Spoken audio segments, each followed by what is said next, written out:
My name is Olivia, and I am 33 years old. At my sister's engagement dinner, my mother laughed and told the groom's affluent family that I was just a charity case living off handouts. My father chimed in to say they had stopped financially supporting me years ago, so I could finally learn to stand on my own 2 feet. The entire private dining room chuckled politely, while my sister smirked behind her crystal wine glass. I just sat there in silence, taking a slow sip of my water. What none of them realized was that I was the one paying for the $40,000 dinner they were currently eating, and I had also bought the 3-carat diamond ring sitting on my sister's finger. I never expected my own parents to use me as a punchline to impress my future in-laws. Before I continue this story, let me know where you are watching from in the comments below. Hit like and subscribe if you have ever had to stand up to toxic family members who completely underestimated your worth. Trust me, you will want to hear how this elegant evening turned into the ultimate lesson in karma. The evening started at one of the most exclusive Michelin-starred restaurants in downtown Atlanta. The private dining room was bathed in warm light from a massive crystal chandelier. My sister Savannah, who is 28 years old, was the golden child of our family. She sat at the head of the table next to her fiancé, Jamal. Jamal is a 30-year-old orthopedic surgeon, and his family is part of the city's intellectual elite. His mother, Josephine, is a retired federal judge, and his father is a prominent university dean. They exuded a quiet, undeniable grace. My parents, Richard and Caroline, were desperate to prove they belonged in the same tax bracket. Our family dynamic had always been incredibly clear. Savannah was the beautiful, successful lifestyle vlogger who could do no wrong. I was the quiet, invisible older sister who drove a beat-up Toyota Prius and wore practical, unbranded clothes. My parents assumed I was barely scraping by in some entry-level office job. They had no idea that I actually owned and operated a massive private equity firm managing hundreds of millions of dollars in real estate. I kept my wealth entirely hidden from them because I knew exactly how greedy they could be. As the waiters cleared our gourmet appetizers, my mother decided it was the perfect time to elevate Savannah by tearing me down. Caroline leaned across the long mahogany table toward Josephine, her voice artificially sweet and uncomfortably loud. "We are just so incredibly proud of Savannah," my mother announced, waving her hand toward my sister with a bright manufactured smile. "She is so driven, making a 6-figure income with her social media brand. It is such a massive relief as parents to see one of your children succeed so brilliantly." Josephine offered a polite, measured smile. "Savannah certainly seems passionate about her work. And what about you, Olivia? Jamal mentioned you work in finance." Before I could even open my mouth to answer the judge, my father Richard cut me off with a loud, dismissive scoff. "Oh, Olivia just shuffles papers around in a tiny cubicle somewhere," my father said, waving his heavy silver fork in the air, as if swatting away an annoying fly. "We honestly worry about her future all the time. She has always struggled to keep up with her peers.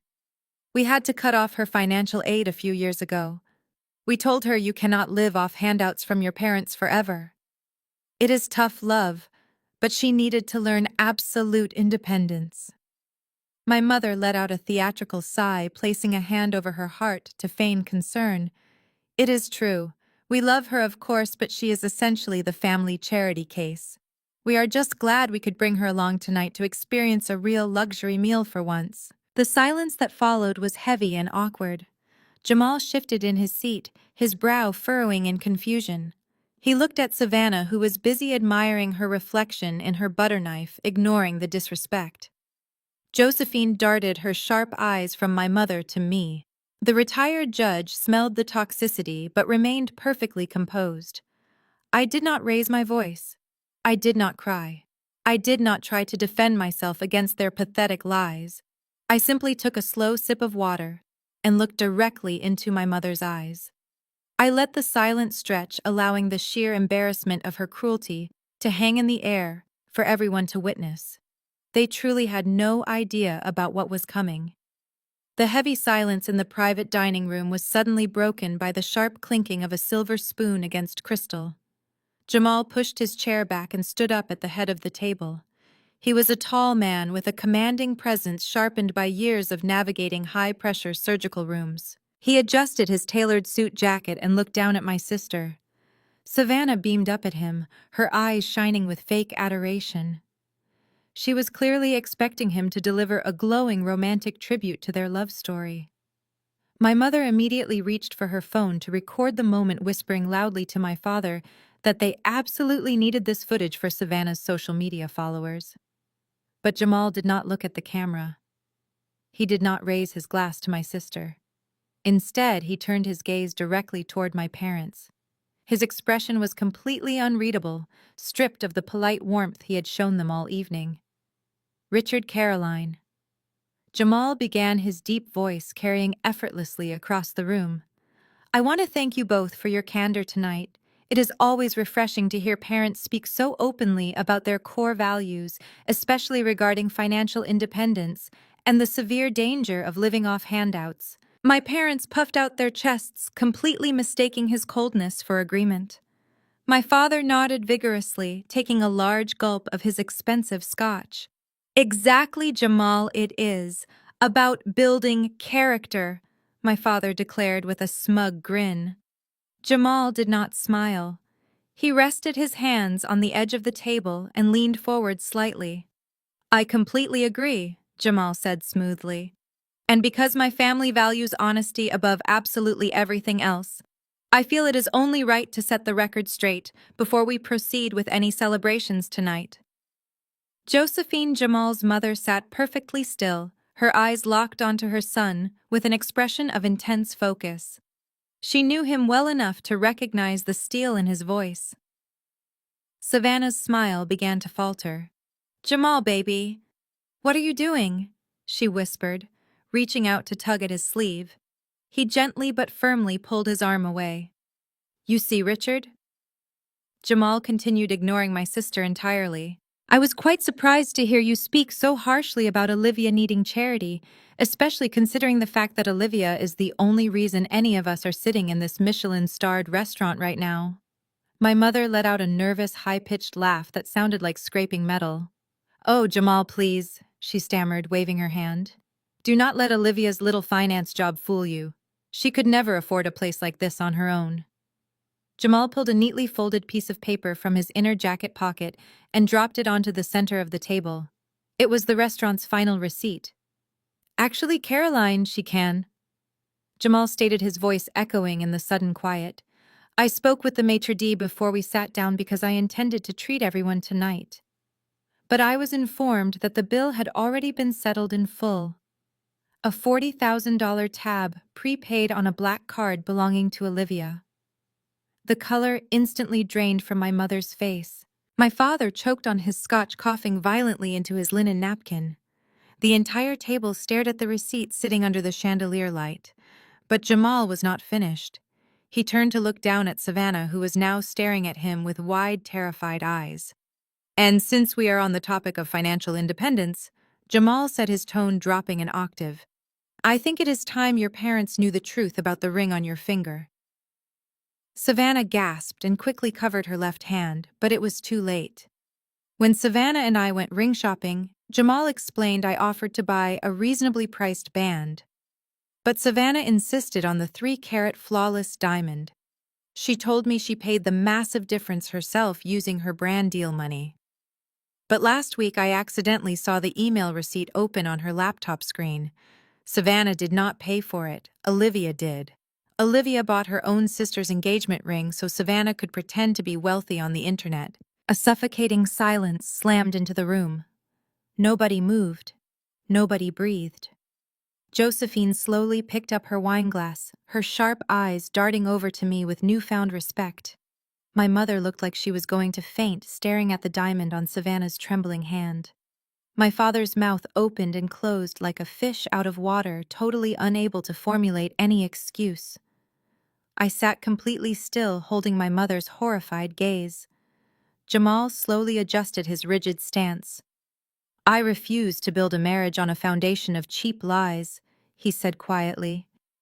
Before Jamal could add another word, my father abruptly pushed his chair back. The legs scraped harshly against the hardwood floor. He marched around the table, his face flushed a dark, angry red, and grabbed my upper arm with a grip that bruised. "We are stepping into the private lounge next door right now," my father hissed through clenched teeth. "Caroline, bring Savannah. We need to handle this family matter privately." He practically dragged me out of the main dining room away from the shocked stares of Jamal and his parents. We crossed a hallway and burst into a VIP antechamber. As soon as the heavy oak door clicked shut behind us, the illusion of our perfect family shattered completely. Savannah let out a piercing sob.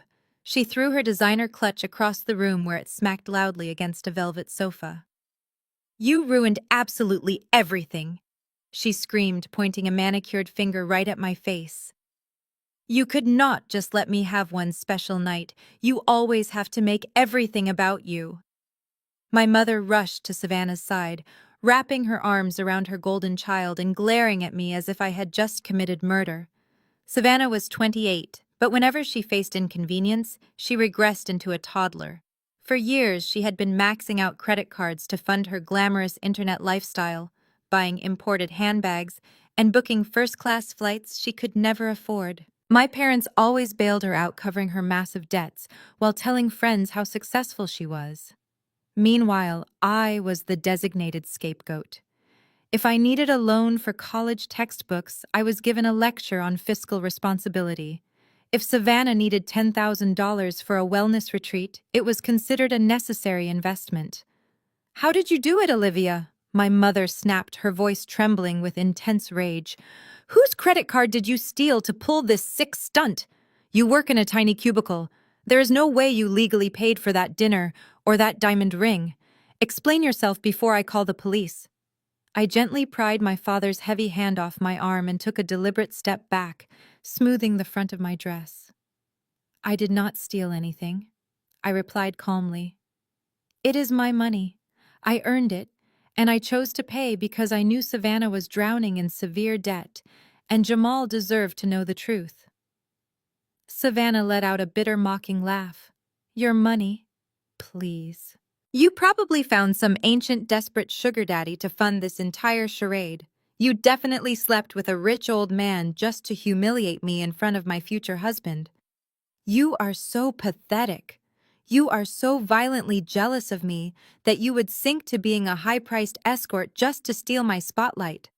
She stomped her foot, tears streaming down her contoured face. "Jamal is an incredible doctor. His family is literal royalty in this city. Do you have any idea how hard I worked to secure this engagement? And you just destroyed it all because you are miserable and alone?" I stared at her genuinely, amazed by her vast delusion. "Secure this engagement? You talk about him like he is a business acquisition," I said softly. "I paid because the jeweler was about to decline your payment. I was standing right next to you when your 3 credit cards bounced. I stepped in so you would not be deeply humiliated in the store, and you promised you would tell Jamal the truth. Instead, you lied to his face and took the credit." My father stepped directly between us, his chest puffed out aggressively. "That is enough," he roared, his voice echoing in the small room. "I do not care how you got the money. Maybe you took out a predatory loan, or maybe you are doing something entirely illegal. What I care about is that you sabotaged your sister. Savannah is building an empire. She needs to project an image of endless success. You have nothing going on in your pathetic life, so you decided to drag her down to your miserable level." He pointed a thick, trembling finger directly at my chest. "You are going to march right back out there, and you are going to tell Jamal that you lied. You will tell him that you were jealous that you stole Savannah's receipt and that she paid for everything herself. If you do not fix this right now, I swear to you, Olivia, there will be severe consequences for your actions." My mother nodded vigorously, stroking Savannah's hair. "You owe her this much. You have always been a dark cloud hanging over this family. For once in your life, do the right thing and protect your sister today." I looked at my parents, feeling a sudden wave of absolute disgust replace any lingering sadness. "I am not going out there to lie to Jamal," I said, keeping my voice dangerously steady. I am done covering up for Savannah's financial disasters. My father's face contorted into an ugly sneer. Fine, he spat out, stepping so close I could smell the expensive scotch on his breath. If you refuse to fix this, consider yourself completely cut off. Tomorrow morning, I am calling my attorney to remove your name from the family trust. You will not see a single penny of the generational wealth I have built. Everything will go directly to Savannah. You will be left with absolutely nothing, Olivia. Just your pathetic cubicle job and your miserable life. He crossed his arms, clearly expecting me to fall to my knees and beg for his forgiveness. Instead, a short, humorless laugh escaped my lips. My mother gasped in dramatic horror at my reaction. "Are you actually laughing?" Caroline shrieked, her face turning pale. "Your father is threatening to disinherit you, and you think this is funny. You are completely unhinged." I slowly shook my head, locking eyes with my father. "I am laughing, because you cannot disinherit someone from a bank account that has a zero balance, Richard." My father's confident posture instantly collapsed, his shoulders dropping as his eyes darted nervously toward my mother. Caroline looked confused, glancing between the two of us. "What is she talking about?" my mother asked, her voice faltering. I took a step forward, forcing my father to step back. "The famous family trust," I said clearly. "The massive fortune you used to control everyone around you. Let us tell Caroline and Savannah the truth about where all that money actually went." My father held up his hands, his face suddenly slick with cold sweat. "Olivia, shut your mouth right now," he hissed frantically. But I was entirely done keeping his dark secrets. 5 years ago, I announced to the room my father was slapped with a massive corporate harassment lawsuit by two of his former female employees. To avoid going to federal prison and facing total public humiliation, he needed $500,000 for an out-of-court settlement. So he quietly drained the entire family trust. Every single dollar of our supposed generational wealth was handed over to keep him out of a jail cell. Savannah gasped loudly, her hands flying to her mouth. My mother stumbled backward, hitting the edge of the velvet sofa.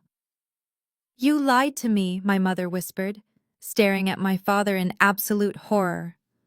"You told me that money was tied up in long-term overseas investments. I did not let my father speak." "It gets worse," I continued relentlessly. "Even after he emptied the trust, he was still $60,000 short on his legal fees. He came to my tiny apartment crying, begging me to help him. I dropped out of my master's degree program. I worked 3 grueling jobs. I bartended at night, did freelance data processing on weekends, and tutored college students during the day. I sacrificed 2 years of my life to pay off his hidden debts so the bank would not foreclose on this family's home. And what did you do, Richard? You took out a new credit card and sent Savannah on a luxury vacation to Europe so she would not get suspicious. You threw my future into the garbage to protect your own pride, and you have the nerve to call me a charity case." I stared at him, watching the arrogant patriarch shrink into a pathetic shell. Suddenly, the heavy oak door to the VIP lounge creaked open. We all froze and turned around. Josephine stood in the doorway, her posture perfectly straight, her eyes sharp and calculating. The retired federal judge had followed us from the dining room and had clearly heard every single word of my confession. My father let out a weak, pathetic groan. Josephine stepped into the room, smoothly closing the door behind her. She did not look angry. She looked incredibly dangerous. "Well," Josephine said, her voice smooth and chillingly calm. "As a former judge, I have presided over hundreds of fraud and harassment cases. I must admit, Richard hiding a major legal settlement from your spouse while extorting your oldest daughter is quite a fascinating display of character." She calmly pulled out a small leather notebook. Josephine looked directly at me, offering a subtle approving nod before turning her icy gaze back to my terrified parents. "I think my son and I need to have a very serious conversation about his future with this family," she said quietly, writing something down. "Because we simply do not merge assets with such liabilities." The heavy oak door clicked shut behind Josephine, leaving my parents and sisters suffocating in their exposed lies. I did not wait for my father to formulate another pathetic excuse or for my mother to start her theatrical weeping. I simply picked up my purse and walked out of the VIP room without looking back. I drove straight home to my luxury penthouse in peaceful silence. However, I knew my toxic family too well. They were cornered animals, and cornered animals always attack. The next morning, I woke up at 6. The moment I reached for my phone on the nightstand, the screen illuminated with a barrage of notifications. There were over 80 missed calls and hundreds of unread text messages. I sat up against my headboard and unlocked the screen. These were not apologies from my parents. They were vicious attacks from my extended family. The flying monkeys had been officially deployed. My Aunt Brenda sent a paragraph calling me a jealous monster who hated seeing others happy. My cousin Matthew texted that I was a massive disappointment to the bloodline. My phone buzzed again with a message from my Uncle Greg demanding I publicly apologize for lying about paying for the restaurant bill. Clearly, my parents and Savannah had spent the night spinning a wild narrative to protect their fragile egos. I did not reply to a single message. Instead, I opened social media to see exactly what kind of damage control my sister was attempting. At the top of my feed was a new video posted by Savannah to her 50,000 followers. The thumbnail showed her sitting on the floor of her bedroom, clutching a tissue with mascara dramatically smeared under her eyes. It was a masterclass in emotional manipulation. I tapped the screen and watched her perform. "Hey guys," Savannah said to the camera, her voice trembling. "I am making this video because I always promised to be authentic with you. Last night was supposed to be the most magical night of my life. I got engaged to the man of my dreams. But my older sister, who has always struggled with severe narcissistic tendencies, decided to ruin it." She paused dramatically and wiped a fake tear away. She showed up to our intimate family dinner completely uninvited.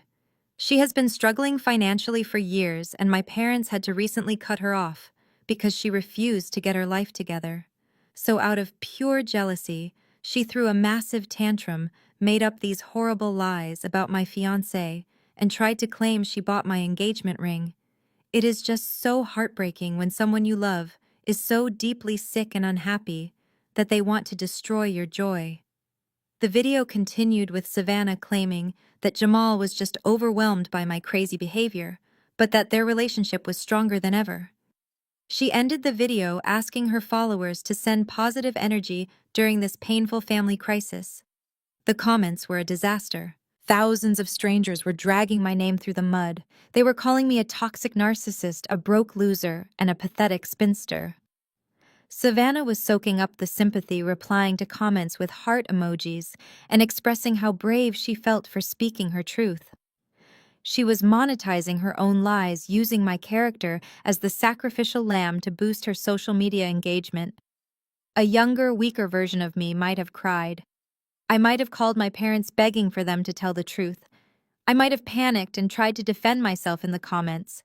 But at 33 years old, sitting in a luxury penthouse that I bought with cash, I felt absolutely nothing but a cold, calculated sense of clarity.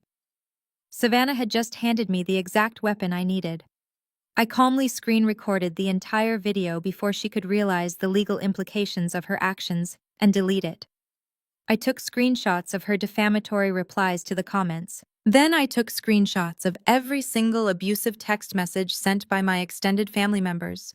I compiled all the evidence into a neat, organized digital folder.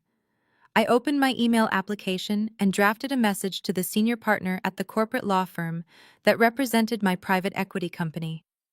The subject line was simply defamation and harassment. I attached the folder and typed a brief message. "Please review the attached evidence. My family has decided to launch a public smear campaign. Prepare the necessary cease and desist orders, but hold them for now. Let them dig the hole a little deeper." I hit send, placed my phone face down on the nightstand, and got out of bed to brew a cup of expensive coffee. The trap was perfectly set for their destruction. While I was peacefully drinking my coffee and organizing my evidence, my parents were sitting in their mortgaged living room in a state of absolute panic. The revelation from the night before had completely shattered their carefully constructed reality. It was not just the embarrassment of being exposed in front of Jamal and his mother Josephine. It was the undeniable realization that their scapegoat daughter, the one they had mocked and dismissed for years, possessed a black card and had easily dropped $40,000 on a single dinner. The greed immediately began to fester in the mind of my father. He paced back and forth across the hardwood floor, frantically running the numbers. Savannah was sobbing on the expensive couch, clutching a stack of past-due invoices from her wedding planner. The luxury venue, the imported floral arrangements, and the custom wedding dress were all demanding their final payments. Savannah had maxed out her credit cards, and Richard had no cash left to bail her out.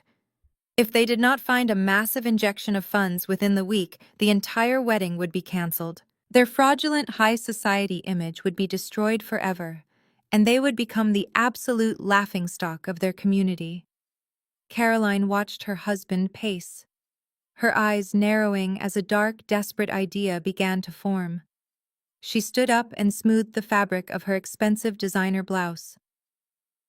"Richard," she said quietly, "if Olivia has that kind of money, she is obviously hiding it from us. She is unwell, and she has always been completely detached from this family, living in her own little world. Maybe she is not in her right mind at all." My father stopped pacing and looked directly at his wife.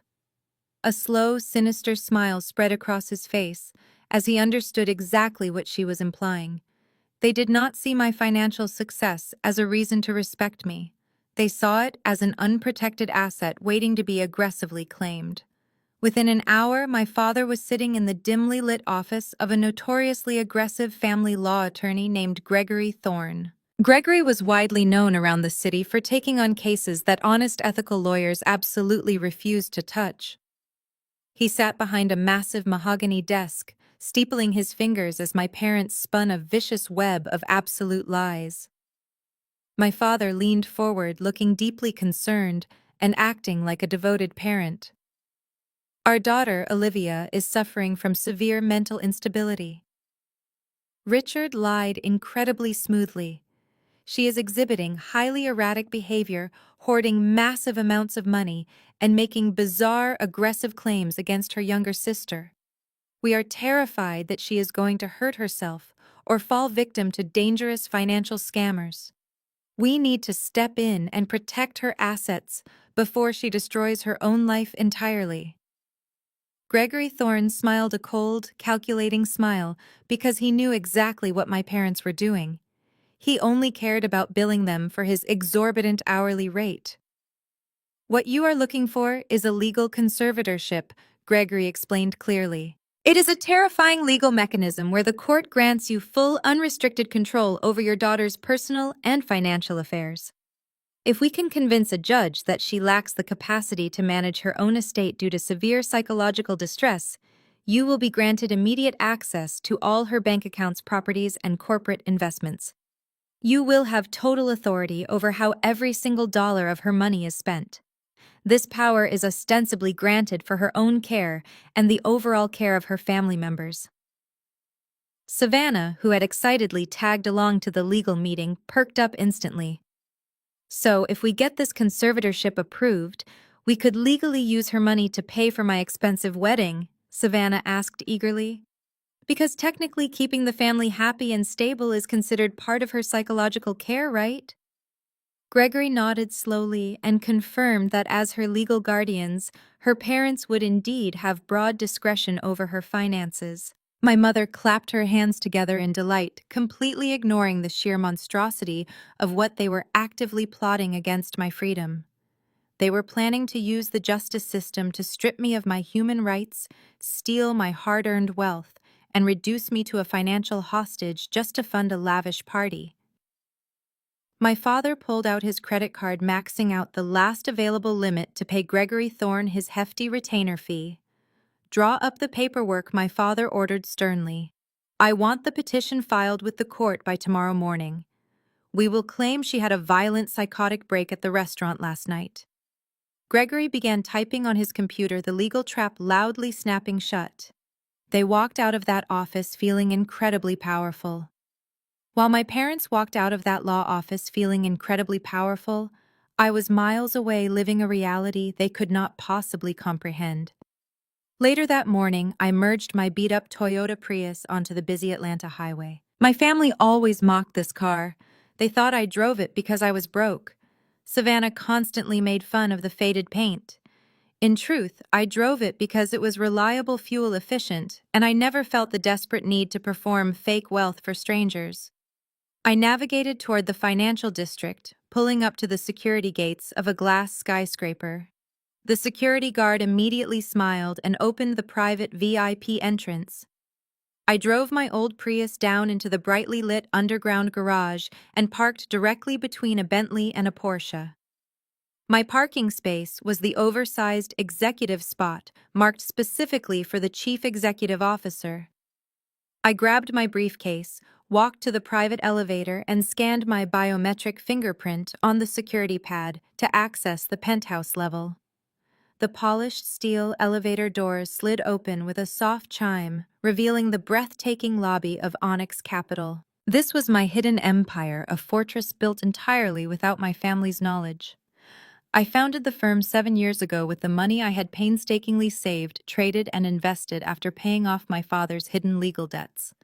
Today, Onyx Capital managed over $800 million in high-yield real estate acquisitions and private equity portfolios. As I walked down the sleek glass corridor, senior investment bankers in custom, tailored suits nodded respectfully in my direction. "Good morning, Miss Olivia." My executive assistant greeted me warmly, handing me a fresh double espresso and a thick stack of morning financial briefings. I thanked her and walked into my expansive corner office, which featured panoramic floor-to-ceiling windows overlooking the entire downtown city skyline. I sat behind my black marble desk, took a sip of the espresso, and opened my secure laptop to begin reviewing a $50 million commercial property acquisition in Chicago. 10 minutes later, there was a sharp knock on my frosted glass door. My lead corporate attorney, Thomas, stepped into the room. Thomas was a brilliant, ruthless legal mind who expertly handled all my corporate litigation. However, this morning he looked unusually tense, his jaw clenched tight. He placed a heavy legal folder directly onto the center of my desk. "We have a very serious situation developing," Thomas said, taking a seat opposite me. "I just received an urgent legal notification from the county courthouse. Your parents, Richard and Caroline, have officially filed an emergency petition for a legal conservatorship over you. They retained Gregory Thorne, a notoriously dirty family law attorney, known for destroying lives. They are falsely claiming to the court that you recently suffered a severe psychotic break, that you are irrationally hoarding wealth, and that you completely lack the mental capacity to manage your own affairs. They are asking a presiding judge to grant them immediate control over your estate to ostensibly protect you from yourself." Thomas leaned forward, his expression dead serious. "Olivia, this is not a joke. Thorne knows exactly how to manipulate the court system. If a judge grants even a temporary emergency order based on their fabricated statements, your parents could instantly freeze your bank accounts and lock you out of Onyx Capital. We need to file an injunction immediately to block this petition before it reaches a hearing." I looked down at the official court documents. I saw my father's signature boldly scrawled at the bottom of the page, full of overwhelming arrogance and unchecked greed. Instead of panicking, I leaned back in my leather chair and let out a soft, genuine laugh. Thomas looked at me in confusion, clearly expecting me to be terrified. I closed the heavy folder and pushed it back across the marble desk. "Do not block it, Thomas," I said calmly. "Let them file it. Let them bring this circus straight to a judge." Thomas shook his head in disbelief. "But why would you willingly risk opening the door to a conservatorship battle?" I smiled coldly, looking out at the city skyline below my window. "Because Thomas filing this specific legal petition forces a mandatory financial discovery phase. In order to legally prove they are financially responsible and fit to manage my vast wealth, my parents will be mandated to open their own private financial books to the court. They will have to expose their massive credit card debts, their foreclosed mortgages, and Savannah's unpaid wedding bills under the strict penalty of perjury. They think they are setting a trap for me, but they just handed us the right to completely destroy them." After After Thomas left my office to begin preparing our legal counterstrike, my private cell phone buzzed on the marble desk. The caller ID displayed an unknown number. I normally let those go to voicemail, but something compelled me to answer. It was Jamal. His voice sounded strained, completely stripped of the confident warmth he usually carried. He asked if we could meet immediately in person, somewhere far away from my sister and her constant social media filming. I agreed and directed him to a quiet, independent coffee shop tucked away on a side street near the hospital where he worked. I arrived 15 minutes later. Jamal was already sitting in a dark leather booth in the back corner. He was still wearing his blue surgical scrubs, looking exhausted. He had a black coffee in front of him, untouched. When I slid into the booth across from him, he looked up and let out a heavy sigh. I did not even bother with small talk. I simply asked him what happened after I walked out of the VIP room last night.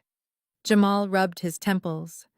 He told me that after his mother and I left Savannah, immediately threw another massive tantrum. She demanded that Jamal buy her a brand new car right then and there to make up for the severe emotional trauma I had supposedly caused her. Jamal said he looked at her crying on the floor and felt nothing but absolute disgust. He finally saw the real Savannah, the spoiled, entitled manipulator, hiding behind a curated internet persona. He realized he was engaged to a woman who only valued him as an endless ATM machine. But the situation had escalated far beyond Savannah's petty demands. Jamal leaned across the small wooden table, lowering his voice. "Your father cornered me this morning before my shift." Jamal explained, his eyes burning with quiet anger. Richard showed up at the hospital parking garage, holding a thick legal document. He demanded that I sign a contract right there on the hood of my car. It was a promissory note for $200,000. Richard called it a temporary family loan to cover the remaining vendor invoices for the wedding. He told me that since I was joining the family, it was my absolute duty to protect Savannah's public image and ensure the event was flawless. I stared at Jamal, completely amazed by my father's sheer audacity. "He tried to extort you in a hospital parking lot?" I asked flatly. Jamal nodded. "He told me that if I refused to sign the loan agreement, he would personally cancel the wedding today." Richard threatened to go to the local press and the country club board to claim I had physically abused Savannah, ruining my medical career and my family's spotless reputation. And to top it all off, Richard explicitly stated that they were keeping the 3-carat diamond ring as compensation for their wasted time, completely ignoring the fact that you were the one who paid for it. Jamal leaned back against the booth. He confessed that he no longer wanted to marry Savannah. The illusion was completely shattered. However, his family had already invested significant social capital into this union, and his mother Josephine had invited several high-profile federal judges to the wedding. He felt entirely trapped by my father's vicious blackmail and the looming threat of a public scandal. He did not care about the money as much as he cared about protecting his family name from my parents' toxic smear campaign. I listened carefully, taking a slow sip of my tea. My father was desperately trying to plug the holes in his sinking ship, completely unaware that he was just accelerating his own total destruction. I looked at Jamal and saw a genuinely good man who had been targeted by a family of professional parasites. "You are not going to sign that document," I told him firmly. "And you are definitely not going to marry my sister. Let Richard make all the threats he wants. He does not hold any real power." I then explained the conservatorship filing to Jamal. His eyes widened in absolute horror as he realized the true depths of my parents' depravity. They were willing to lock their own daughter in a legal cage just to steal her money. Jamal realized that my family was entirely radioactive. I leaned forward and told him that we needed to turn this extortion attempt back onto them. I told Jamal to tell my father that he needed 24 hours to review the loan documents before signing. We were going to use their own overwhelming greed to set a final, inescapable trap at the upcoming wedding rehearsal dinner. Jamal slowly nodded, a determined fire returning to his eyes. Just as Jamal slowly nodded, a determined fire returning to his eyes, the little bell above the coffee shop door chimed brightly. I looked up from my tea and saw Josephine walking gracefully toward our corner booth. She wore a perfectly tailored charcoal blazer and carried herself with the undeniable quiet authority of a woman who had spent decades presiding over complex federal courtrooms. Jamal immediately stood up to pull out a leather chair for his mother. I had asked her to join us this morning, Jamal explained quietly as she sat down across from me. I hope you do not mind my intrusion, Olivia. I realized we need her brilliant legal perspective to navigate this absolute nightmare effectively. I did not mind her presence at all. In fact, looking directly into Josephine's sharp and highly intelligent eyes, I knew I had just gained the most powerful ally in the entire city. Josephine politely ordered a cup of black Earl Grey tea from a passing barista before turning her full, undivided attention to me. She folded her manicured hands neatly on the wooden table. I spent my entire morning making a few discreet phone calls to my former colleagues at the county courthouse. Josephine said, her voice remarkably smooth and commanding. I am fully aware of the emergency conservatorship petition your parents filed with Gregory Thorne. It is a completely baseless and deeply malicious legal filing. But what truly fascinated me the most was what I discovered when I casually looked into your professional background, Olivia. She offered me a rare, genuine smile of profound professional respect. A private equity empire built completely from scratch, successfully managing hundreds of millions in complex assets. You have played an incredibly brilliant game of chess against a toxic family of foolish checkers players. I deeply admire your immense discipline. It takes profound mental strength to endure their relentless emotional abuse while quietly building a massive financial fortress they could never penetrate. Thank you, Josephine, I replied honestly, feeling a strange and comforting warmth spreading in my chest. It was the very first time an older mother figure had ever validated my hard work instead of aggressively diminishing it. Josephine waved her hand dismissively to move the conversation forward. We do not need pleasantries right now. We need a flawless execution strategy. My son is absolutely not marrying into a twisted family of desperate extortionists. But we are also not going to let Richard and Caroline walk away unscathed after trying to brutally blackmail him and steal your private estate. They deeply insulted my family last night. I do not tolerate foolish insults, and I certainly do not tolerate reckless criminals. Jamal leaned forward over his cold coffee. Olivia wants me to intentionally delay signing the loan document until the rehearsal dinner tomorrow night. She wants to set a public trap. Josephine's dark eyes gleamed with absolute strategic delight. That is excellent. The rehearsal dinner is being hosted at the Oak Creek Country Club. It is a highly public venue filled with their wealthy peers, influential country club board members, and my esteemed legal guests. Richard and Caroline have designed this entire event to boldly showcase their fake wealth and solidify their elevated social status among the city elite. I nodded in firm agreement. That is exactly why we must tear their illusion down in that specific room. The conservatorship petition legally forces a mandatory financial discovery phase. By tomorrow afternoon, my corporate attorneys will have legally obtained their full financial records. I want to project their hidden bankruptcy, their multiple foreclosures, and their massive credit card debts onto the wall for every single guest to clearly see. I want everyone to realize they are trying to declare me legally incompetent just so they can steal my hard-earned money to aggressively fund Savannah's extravagant lifestyle. Josephine took a slow, calculated sip of her hot tea. We will coordinate this perfectly. Jamal will bring the unsigned extortion contract to the dinner. When Richard inevitably corners him and tries to forcefully demand the signature, we will use that exact moment to completely turn the tables. I will personally review the financial documents your lawyers acquire tomorrow to ensure we do not violate any privacy laws that Thorne could potentially use against us in court. We will present the evidence as a legally necessary defense against their fraudulent conservatorship claims. It was a truly masterful plan. Josephine was not just helping me defend my assets, she was actively teaching me how to legally destroy my abusers without leaving a single loophole for Gregory Thorne to exploit. "Are you prepared for the massive fallout?" Olivia Josephine asked calmly. "They will be entirely ruined forever." "I am completely prepared," I said without hesitation.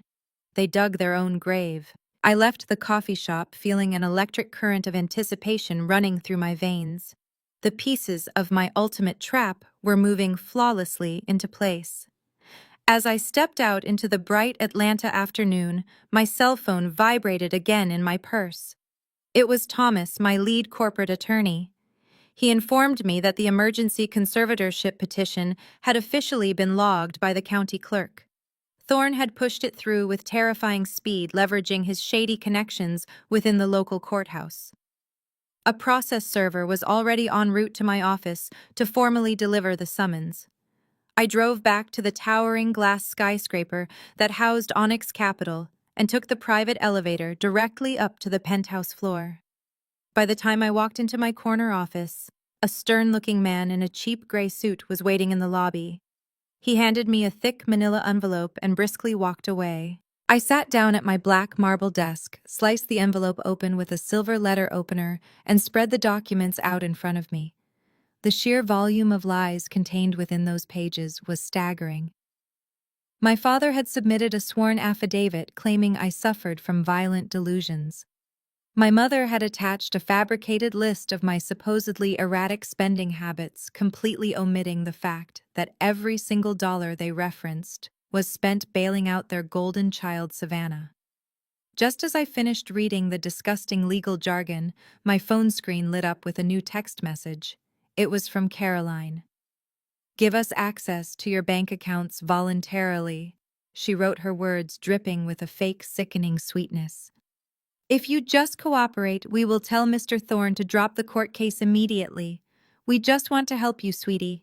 You are clearly not well, and family needs to stick together." I stared at the text message, completely repulsed by her blatant attempt at psychological manipulation.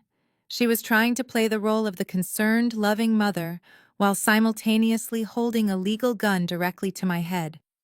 They genuinely believed I was weak enough to fold under the pressure of a court battle.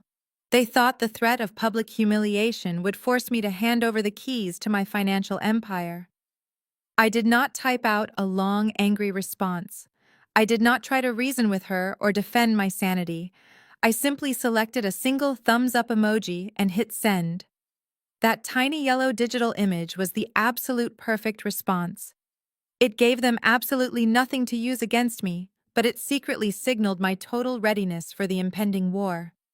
I could almost picture my mother staring at her phone screen in the mortgaged living room, completely baffled and infuriated by my calm dismissal. I set the phone aside and immediately called Thomas into my office. We had less than 24 hours to compile the most devastating financial dossier this city had ever seen. Thomas arrived with 3 junior analysts carrying massive stacks of encrypted hard drives. The conservatorship filing gave us the absolute legal right to demand my parents' financial disclosures under the strict penalty of perjury. Thomas had already pulled their credit reports, their mortgage histories, and their outstanding tax liens. For the next 5 hours, we sat in my office and meticulously connected the dots of their monumental financial fraud. The picture that emerged was even worse than I had initially suspected. My parents were not just broke. They were drowning in massive debt.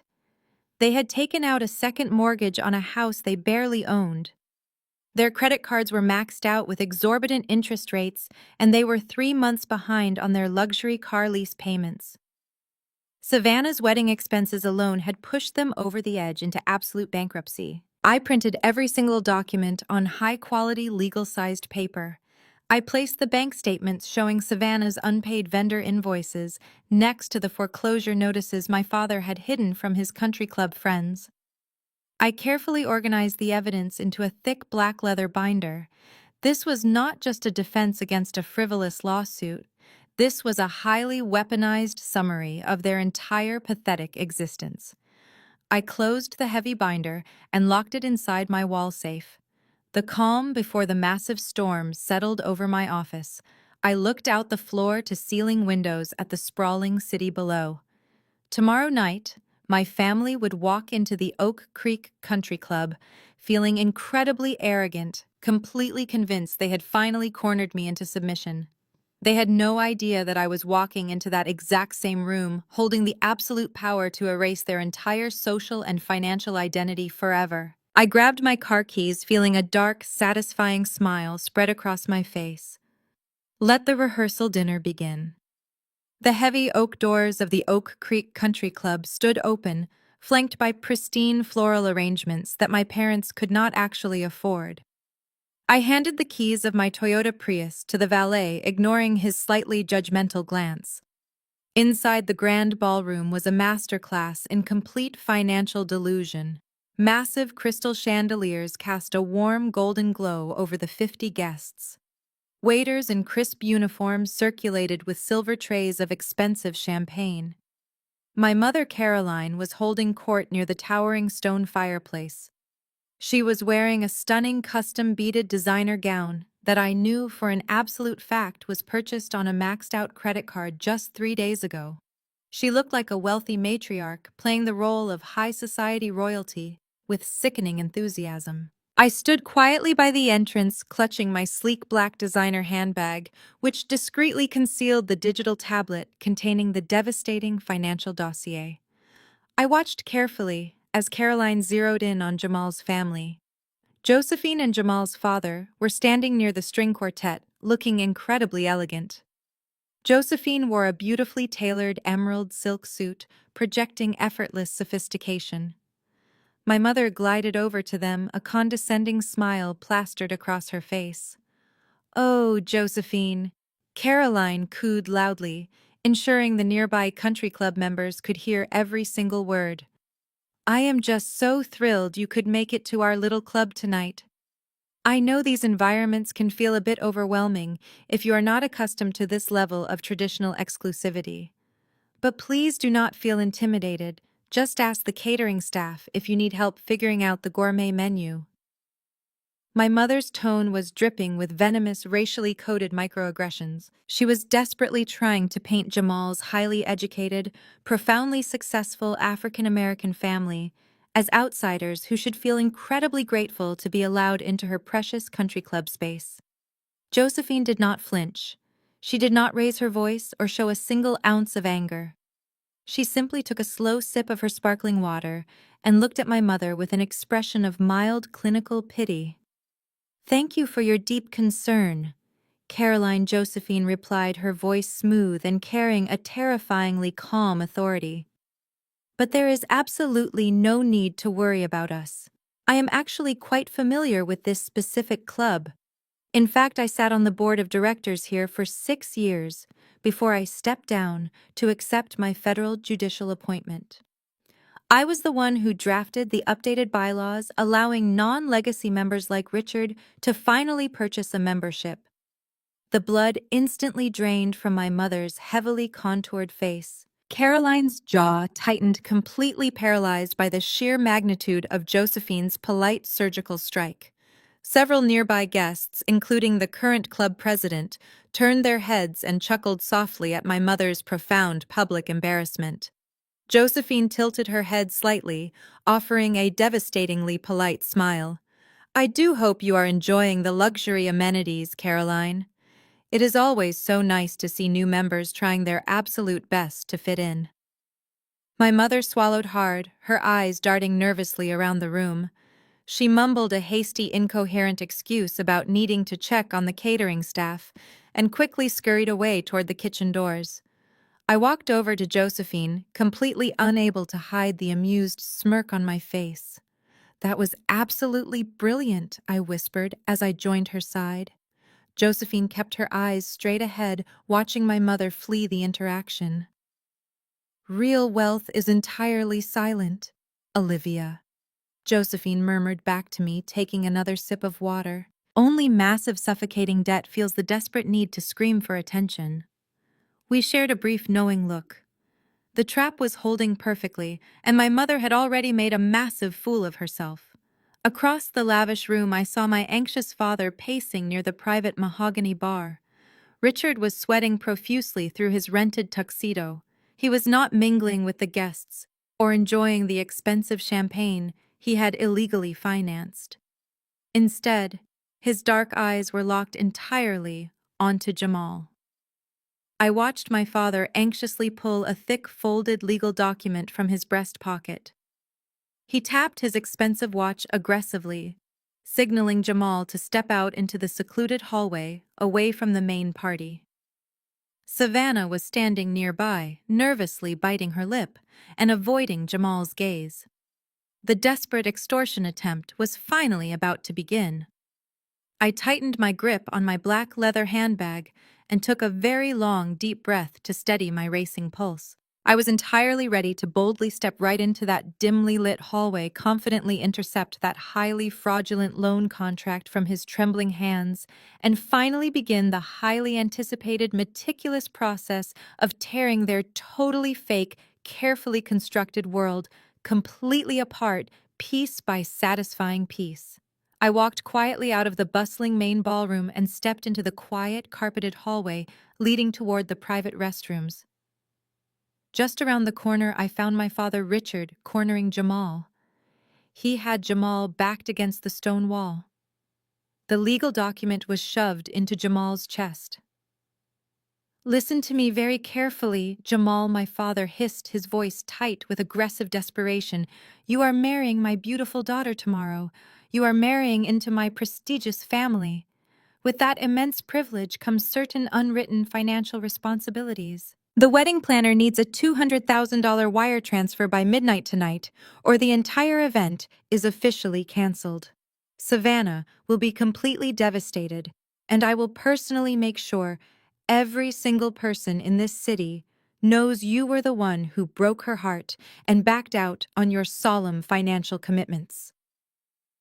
Jamal stood his ground, his jaw clenched tightly. He looked down at the paper and then back up at my sweating father. "Richard, I am not signing a predatory loan agreement," Jamal said, his voice low and firm. "You are attempting to extort me for a wedding that you clearly cannot afford. This has absolutely nothing to do with my commitment to Savannah and everything to do with your profound financial mismanagement." My father's face turned a violent shade of purple. He jabbed his thick index finger hard against Jamal's chest. "Listen here, you arrogant punk," my father growled, leaning close. "You will sign this paper right now, or I will walk back into that ballroom and announce to my wealthy friends that you physically assaulted my daughter. I will ruin your pristine medical career before it even begins. You think your mother can protect you from a public scandal? You sign it or the wedding is completely dead, and I am keeping the diamond ring." That was my absolute cue. I stepped out from the shadows of the hallway, completely abandoning my silent observation. I walked briskly toward them, my high heels clicking sharply against the polished marble floor. My father turned his head, startled by the sudden noise, but before he could even register my presence, I reached out and snatched the thick contract right out of his trembling hands. "Hey, what do you think you are doing?" my father shouted, lunging forward to grab the document back. I quickly stepped out of his reach, holding the paper up to the dim hallway light. I scanned the first page, pretending to be deeply interested in the legal jargon.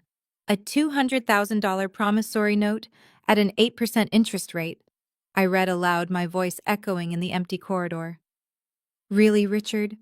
You are trying to act like a high-rolling mafia boss in a rented tuxedo. It is honestly pathetic. Give that back to me right now, Olivia," my father demanded, his hands balled into tight, aggressive fists. "You are completely out of your mind. This is exactly why we filed that court petition against you. You have absolutely no right to interfere in my private family business." I looked directly into his panicked eyes. "You are right," I said calmly. "I have no right to interfere. But as the person who actually paid for the engagement ring you are currently trying to steal, I think I get a vote."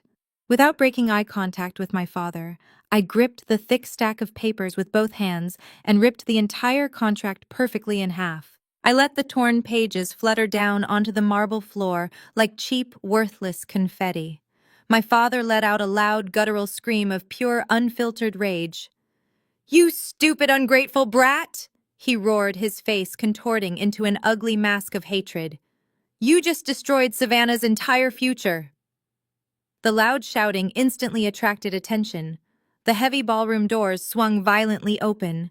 Savannah and Caroline rushed out into the hallway, followed closely by several curious country club guests who had heard the massive commotion. Savannah took one look at the torn contracts scattered across the floor and let out a piercing, dramatic shriek. She ran over and dropped to her knees, frantically trying to piece the shredded paper back together. "What did you do?" Savannah screamed, pointing a shaking, manicured finger directly at my face. "You are a sick, jealous monster. You came here just to ruin my perfect life." She scrambled to her feet, her designer dress wrinkling in the process. She turned toward a nearby staff member who was watching the scene unfold in complete shock. "Security!" Savannah shrieked at the top of her lungs. "Call the country club security right now. I want this crazy woman physically thrown out immediately. She is violently attacking my family." Jamal stepped between us, shielding me as I held my handbag tightly. Jamal stepped between us, shielding me as I held my handbag tightly. He raised his hands, warning my father to back away. Richard was breathing heavily, but he hesitated when he saw the icy determination in Jamal's eyes. Savannah continued to scream for the country club security guards who were making their way down the hallway. "Sir, is there a problem here?" one guard asked, looking nervously between my furious father and my perfectly calm demeanor.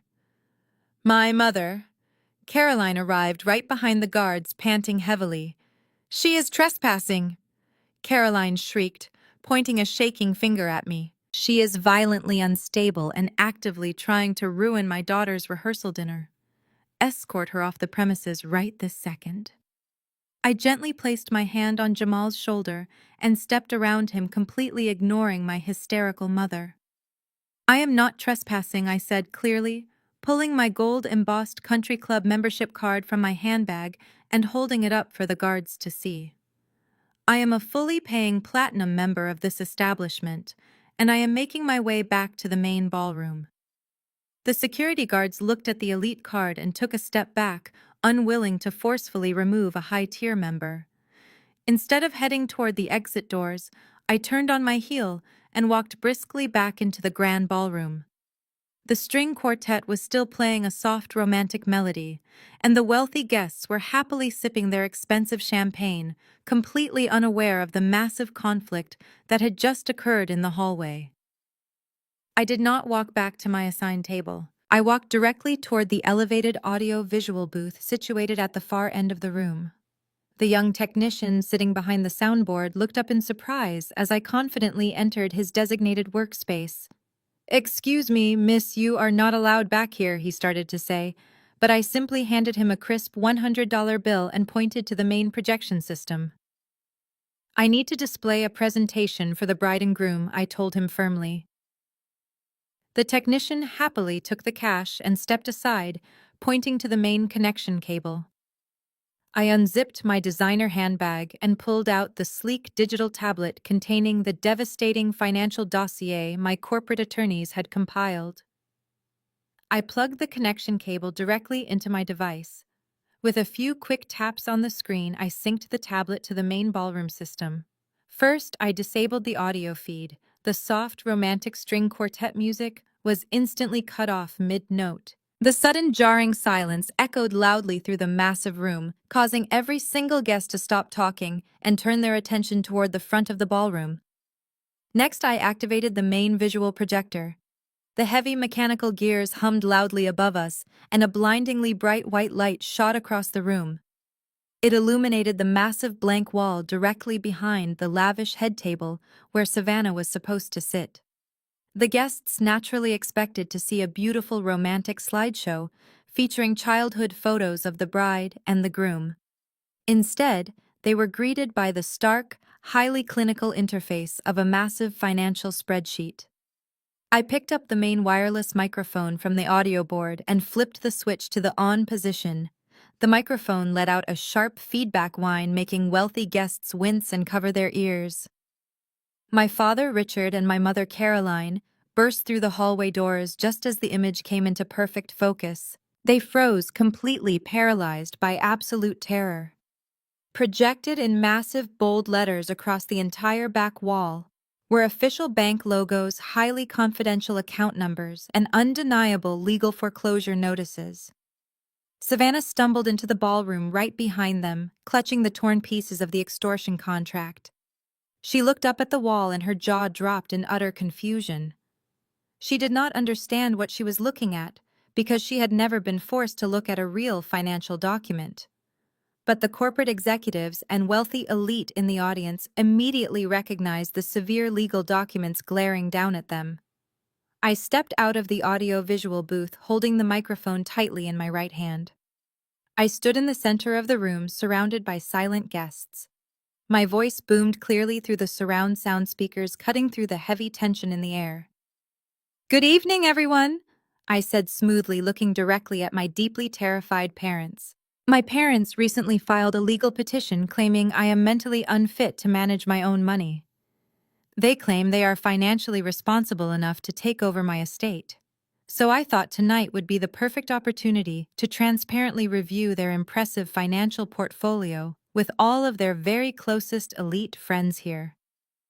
"Let us start by looking at my sister Savannah," I said, tapping the screen of my tablet. A giant high-resolution image of a red Porsche Macan flashed onto the wall alongside a highly detailed dealership invoice. Savannah loves to post videos of herself driving this exact luxury vehicle, telling her 50,000 followers that she bought it entirely with her own hard-earned brand deal money. But the dealership contract displayed behind me tells a very different story. It is not owned. It is a lease signed by our father, Richard. And according to the bold red letters from the financing department, that lease is currently 3 full months past due. The dealership has already issued a formal repossession order. Your luxury car is going to be towed away at any moment, Savannah. Savannah let out a choked gasp and covered her face with her hands. Several wealthy women sitting near the front of the room began to openly whisper to each other, casting judgmental glances at my sister. The illusion of her glamorous internet lifestyle was crumbling right in front of her future in-laws. Jamal stood firmly beside his mother, Josephine, watching the entire spectacle with a look of pure vindication. He finally saw the absolute truth about the woman he had almost married. I tapped the screen again, completely ignoring my sister's tears. "Now let us move on to the financial stability of the two people who are actively petitioning a judge to seize my private assets," I announced clearly. The slide changed to a massive pie chart accompanied by scanned copies of several platinum credit card statements. Richard and Caroline have spent the last decade portraying themselves as incredibly successful pillars of this community. They brag about their country club membership, their lavish vacations, and their designer wardrobes. However, the reality of their bank accounts is entirely horrifying. Right now, my parents are carrying exactly $150,000 in unsecured credit card debt. A loud collective gasp rippled through the grand ballroom. In high society circles, carrying that much high-interest revolving debt was considered incredibly vulgar and profoundly embarrassing. My mother Caroline turned a sickly shade of gray. She frantically looked around the room, making desperate eye contact with the country club president, but he simply looked away in disgust. I zoomed in on one specific line item from a recent statement. For example, I continued, my voice echoing relentlessly through the silent room. "That stunning custom beaded gown my mother is wearing right now. It is absolutely beautiful, Caroline. But you purchased it 3 days ago using a credit card with a 24% interest rate that has already exceeded its maximum limit. You do not even own the clothes on your own back, yet you firmly believe you have the right to legally declare me incompetent and steal my private wealth." My father Richard finally snapped. He aggressively shoved his way past a waiter, knocking a silver tray of champagne glasses onto the floor. The glass shattered violently, but nobody moved to clean it up. "Shut it off right now!" Richard roared, his face drenched in panic and sweat. "You are violating our privacy. This is completely illegal. You stole these documents. I am calling the police." I stood my ground in the center of the ballroom, completely unfazed by his aggressive outburst. "I did not steal anything, Richard," I replied smoothly, holding the microphone steady. "You filed a malicious legal conservatorship petition against me yesterday morning. By legally questioning my financial competency in a court of law, you automatically opened your own financial records to the mandatory discovery process. My corporate attorneys legally subpoenaed every single document you see on this wall. You handed me the exact weapon I am currently using to destroy your fake reputation." My mother let out a loud, pathetic wail and collapsed into a nearby chair, burying her face in her hands. The entire room was staring at them with absolute contempt. The wealthy elite they had desperately tried to impress were now looking at them like they were a highly contagious disease. They were exposed as absolute frauds, desperately swimming in overwhelming debt, trying to exploit their own daughter just to maintain a pathetic social illusion. But I was not finished. The credit card debt and the leased car were just the appetizers. I had one final document to project onto that wall, and it was the ultimate death blow to their entire existence. I took a deep breath, looked directly at my sweating father, and tapped the digital screen one more time. "Let us talk about your severely depleted bank accounts and your entirely foreclosed family home," I stated boldly, watching him panic right here in this massive grand ballroom. Before I could even swipe my finger across the digital tablet to reveal the final devastating slide, my mother Caroline suddenly sprang from her chair. She pushed her way to the front of the room, placing herself directly between the massive projector screen and the shocked wealthy country club guests. "Do not listen to a single word she is saying," Caroline screamed, her voice cracking with desperate hysteria. "She is completely insane. My daughter is suffering from a severe psychotic break right in front of all of you. She is dangerously unwell, and she fabricated these financial documents to maliciously punish us today." My mother swept her arms out wide, playing the role of the tragic, terrified parent with absolute theatrical perfection. "It is true," she wailed loudly, ensuring the country club president and the board members heard her tragic plea. "Richard and I had to file an emergency legal conservatorship petition just yesterday morning. We had to ask a federal judge to step in and forcefully take control of her life because she is completely losing her mind. She is a danger to herself and to this entire family. She is a deeply sick woman spinning paranoid delusions right now." A heavy murmur of confusion rippled through the grand ballroom. The wealthy guests exchanged incredibly uneasy glances. Mental illness was a highly taboo subject in these elite social circles, and the sudden mention of a court-ordered conservatorship made several people step back in visible discomfort. Savannah quickly seized the opportunity and rushed to her mother's side, nodding vigorously. "She is obsessed with me," Savannah cried, dabbing her dry eyes. "She hired hackers to create fake bank statements just to ruin my wedding. She needs to be locked in a hospital." My father Richard stood a few feet away, wiping the thick sweat from his forehead. He suddenly looked incredibly smug, believing his wife had brilliantly managed to turn the wealthy crowd against me by weaponizing the stigma of mental health. He crossed his arms and glared at me, expecting me to finally break down in panic under the heavy weight of their united public assault. I did not panic. I did not even raise my voice. I simply let them finish their pathetic, desperate performance. I held the wireless microphone up to my mouth and offered my mother a chillingly polite smile. "You are absolutely right, Caroline," I said, my voice perfectly steady and echoing through the surround sound speakers. "You did indeed file a legal conservatorship petition yesterday morning, claiming I was completely incompetent. And you hired Gregory Thorne to aggressively push it through the county courthouse." My mother lifted her chin triumphantly.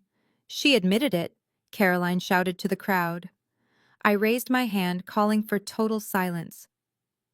"However," I continued smoothly, "what you do not know is that my corporate legal team intercepted your highly fraudulent filing before you even finished picking out your rented tuxedo, Richard." I tapped the screen of my digital tablet. The massive pie charts and the credit card statements instantly vanished from the wall. They were immediately replaced by a stark official legal document bearing the heavy gold seal of the county courthouse and the bold signature of a presiding judge. "Let us read this together," I announced, clearly pointing at the projected document. "This is an official judicial dismissal stamped and signed just 3 hours ago. The judge reviewed your emergency petition, reviewed the overwhelming evidence of your severe financial fraud, and threw your case out of court with extreme prejudice. He legally declared your claims to be entirely baseless, deeply malicious, and a blatant abuse of the judicial system." The smug expression instantly melted right off my father's face. Caroline gasped, stumbling backward as if she had been physically struck. But the projector screen had even more terrible news waiting for them. I tapped the tablet one more time, bringing up a second heavily redacted legal document right next to the judicial dismissal. And because I do not tolerate people trying to steal my absolute freedom, I added, my tone dropping to a dangerous, icy register. "My corporate law firm has officially filed a massive countersuit against both of you. You are now being sued for severe defamation, malicious prosecution, and the attempted fraudulent seizure of my private assets. I am also coming after you for every single dollar in legal fees my attorneys accumulated while dismantling your pathetic little scam today." The ballroom fell completely dead silent once again. The guests stared at the wall, absorbing the undeniable legal truth. There was no psychotic break. There was no delusion. There was only a successful woman systematically destroying the parasites who had tried to consume her. Jamal and Josephine stood watching them, completely exposed to the world. Jamal and Josephine stood watching them, completely exposed to the world. But my father Richard was a man who simply could not accept defeat. Even as the legal documents proving his massive fraud burned brightly on the wall behind him, he desperately scrambled to find one last shred of superiority to hold over my head. He puffed out his chest and pointed an aggressive finger at me, his face twisting into an ugly mask of pure spite. "You think you are so smart, Olivia," Richard yelled, his voice cracking slightly as it echoed through the massive ballroom. "You think flashing some legal paperwork makes you better than us? You are just a jealous, pathetic little girl. You are incredibly jealous because you rent a tiny, cramped apartment downtown while your mother and I live in a stunning 5-bedroom mansion in the most exclusive, gated community in this entire state. We have a heated pool and a manicured lawn, and you have absolutely nothing. You will never achieve the level of luxury and status that we have built." A few of the country club guests actually cringed at his desperate outburst. It was the frantic flailing of a drowning man trying to pull someone else under the water with him. I stood completely still, holding the wireless microphone, and allowed his arrogant words to ring out in the absolute silence of the room. I did not look angry. I actually felt a genuine wave of profound pity for the man standing before me. He had tied his entire identity to a brick structure that he did not even possess. "Are you quite finished, Richard?" I asked calmly, my voice cutting through the heavy tension like a sharp knife. "Because since you brought up your stunning 5-bedroom mansion, I think it is only fair that we show your elite friends exactly who really owns that property." I swiped my finger across the digital tablet one final time. The legal countersuit documents vanished from the massive projector screen. They were instantly replaced by a series of highly official real estate records. On the left side of the screen was a stark red foreclosure notice issued by a major national bank exactly 2 years ago. It boldly listed Richard and Caroline as the severely defaulted borrowers. On the right side of the screen was a newly minted property deed bearing the official county clerk seal. My father turned around to look at the wall, and all the aggressive bluster instantly drained from his body. His jaw fell slack. My mother Caroline let out a soft, horrifying whimper as she recognized the address of her beloved luxury home projected in massive black letters. 2 years ago, I explained, my voice steady and commanding, the bank officially foreclosed on your beautiful luxury mansion. You had defaulted on your massive second mortgage, and you were exactly 48 hours away from being physically locked out on the street by the county sheriff. Do you remember that terrifying week, Richard? Do you remember telling Caroline that a miraculous, anonymous private holding company had suddenly stepped in at the very last second, purchased your distressed debt from the bank, and graciously allowed you to remain in the house on a month-to-month lease agreement? Richard could not speak. He just stared blankly at the glowing property deed on the wall, his hands trembling uncontrollably at his sides. You spent the last 2 years bragging to everyone in this country club about your expensive home. I continued, relentlessly pacing slowly across the ballroom floor. You used that house to belittle me, to call me a failure, to make yourselves feel vastly superior to my modest lifestyle. But the truth is, you do not own a single brick of that property. You do not own the heated pool. You do not own the manicured lawn. You are nothing but month-to-month tenants living entirely on borrowed time. I stopped pacing and turned to face my completely broken parents directly. I pointed up at the name of the private holding company listed clearly at the very top of the official property deed. Onyx Capital Management. That private holding company is mine, I announced, my voice echoing with absolute finality. I bought your defaulted debt in cash. I saved you from absolute homelessness while you were busy mocking my beat-up car and my practical clothes. You are not wealthy aristocrats living in a family estate. You are my tenants. I own the house you sleep in. I own the ground you walk on. I am your landlord. The sheer magnitude of this shocking revelation hit the quiet ballroom like a massive physical shockwave, completely stunning the wealthy guests, who stood completely frozen in absolute and total disbelief. The silence in the grand ballroom was so profound that you could clearly hear the soft hum of the massive projector fan spinning above us. My father, Richard, looked like a man who had just stepped on a live landmine. His mouth opened and closed repeatedly, but no sound came out. He stared blankly at the property deed glowing brightly on the wall. My mother, Caroline, had completely stopped her theatrical crying. She was gripping the edge of a nearby chair, her knuckles turning stark white, as the horrifying reality of her situation finally sank fully into her panicked mind. The country club guests, who had previously tolerated my parents' arrogant boasting, were now actively backing away from them. Nobody wanted to be standing too close to the epicenter of such a catastrophic social and financial explosion. I did not give them a single moment to catch their breath or formulate another pathetic lie. I reached into my sleek black designer handbag one final time. I pulled out a thick stack of official legal documents bound tightly by a heavy metal clip. I walked slowly across the polished hardwood floor, my high heels clicking loudly with every single deliberate step. I stopped directly in front of the lavish head table, where Savannah was still clutching the torn pieces of the ruined extortion contract. I raised the thick stack of papers high into the air so every single person in the room could clearly see what I was holding. Then I slammed the documents down onto the center of the table right next to Savannah's crystal champagne flute. At them. He stared at the bold red at them. He stared at the bold red lettering printed across the top page. I picked up the wireless microphone again and looked him right in the eye.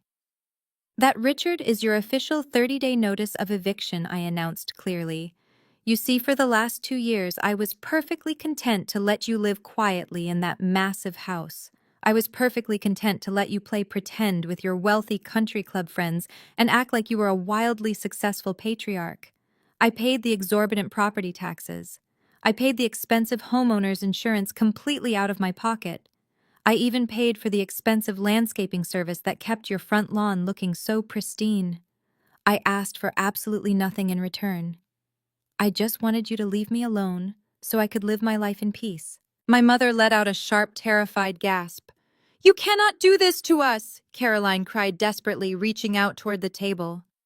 "Where are we supposed to go? We have absolutely no money and no credit. We will be completely homeless, Olivia." I turned my gaze toward her, feeling absolutely zero sympathy for her highly manipulative and entirely fake tragic tears. "You should have thought about that before you hired Gregory Thorne," I replied coldly. You should have thought about your precarious living situation before you went to a federal courthouse and tried to legally steal my private estate. By filing that malicious conservatorship petition, you actively proved that you are fundamentally untrustworthy and deeply hostile. From a strictly corporate perspective, you instantly became a severe financial liability to Onyx Capital Management. And as the chief executive officer of that firm, I am legally obligated to liquidate toxic assets. I gestured toward the formal eviction papers sitting on the wooden table. The property goes on the open real estate market tomorrow morning? I continued, my voice echoing firmly. You have exactly 30 days to pack up your designer clothes, your rented furniture, and whatever dignity you think you have left. If you are not completely moved out of that house by the first day of next month, I will personally have the county sheriff arrive at the property to physically remove your belongings and change every single lock on the doors. Richard stumbled backward, his knees buckling slightly. He reached out and grabbed the back of a nearby dining chair tightly. He stopped himself from collapsing onto the floor. But we are your family. Richard pleaded, a pathetic, desperate whine, replacing his usual arrogant tone. You cannot throw your own blood out into the street. People will think you are a total monster. I let out a short, hollow laugh. No. Richard, I corrected him smoothly, gesturing to the room full of horrified, wealthy guests. People will think I am a brilliant businesswoman who finally stopped funding a family of incredibly ungrateful parasites. You dug this massive grave with your own overwhelming greed. Now you get to sleep in it tonight. The silence that followed my final declaration was suddenly broken by a sharp, high-pitched wail. It did not come from my mother. It came from Savannah. My younger sister was standing near the front table, her face completely distorted by a mixture of profound panic and intense rage. She looked at the official eviction notice sitting next to her crystal champagne flute, and then she slowly turned to look at my parents. The beautiful, innocent facade she had carefully maintained for her social media followers completely evaporated in an instant. You lied to me, Savannah screamed, her voice cracking loudly. She stomped her expensive designer heel onto the hardwood floor, pointing a shaking finger directly at my father. You told me you had millions of dollars tied up in overseas investments, Richard. You told me this wedding was entirely paid for. You told me I was going to be the most beautiful, wealthy bride this city had ever seen. And now you are telling me you are completely bankrupt and getting evicted by my own sister. You have ruined my entire life. My mother reached out, trying to soothe her golden child. Sweetheart, please calm down. Caroline pleaded, tears streaming down her face. We were just trying to protect you. We wanted you to have the perfect day. We did everything we could to maintain your image. Do not touch me! Savannah shrieked violently, swatting my mother's hand away. You are pathetic. Both of you are completely pathetic. You are nothing but broke, embarrassing frauds. How am I supposed to maintain my internet brand now? My followers are going to find out my family is homeless. You are going to drag my perfect reputation down into the dirt with you. I cannot be associated with poor people. I will completely lose all my brand deals. My father looked absolutely devastated. The daughter he had worshipped, the golden child he had sacrificed my future and his own financial stability for, was now publicly discarding him the absolute second the money ran dry. Savannah did not care about them. She only cared about what they could buy for her. Savannah quickly turned her back on our sobbing parents and locked her desperate eyes onto Jamal. She ran across the room and grabbed both of his hands tightly. Her tears instantly stopped and a frantic, manipulative smile stretched across her face. Jamal, baby, she said, her voice suddenly dripping with a sickening artificial sweetness. We do not need them. We do not need this massive, expensive wedding or these awful people. We can just leave right now. We can elope. Jamal stared down at her, his face completely devoid of any emotion. Elope? He asked quietly. Yes. Savannah nodded vigorously, digging her manicured nails into his hands. We can fly to Las Vegas tonight or go to the courthouse tomorrow morning. You are a highly successful orthopedic surgeon, Jamal. You make an incredible salary. You can easily pay off my credit cards, and we can just start our own beautiful, wealthy life together. I will completely cut off my toxic, bankrupt parents. I will even sign a post-nuptial agreement if your mother wants me to. Just take me away from this massive embarrassment. We can live in your luxury condo, and you can fund my lifestyle brand until I get back on my feet. You promised to take care of me, Jamal. The absolute audacity of her words hung heavily in the air.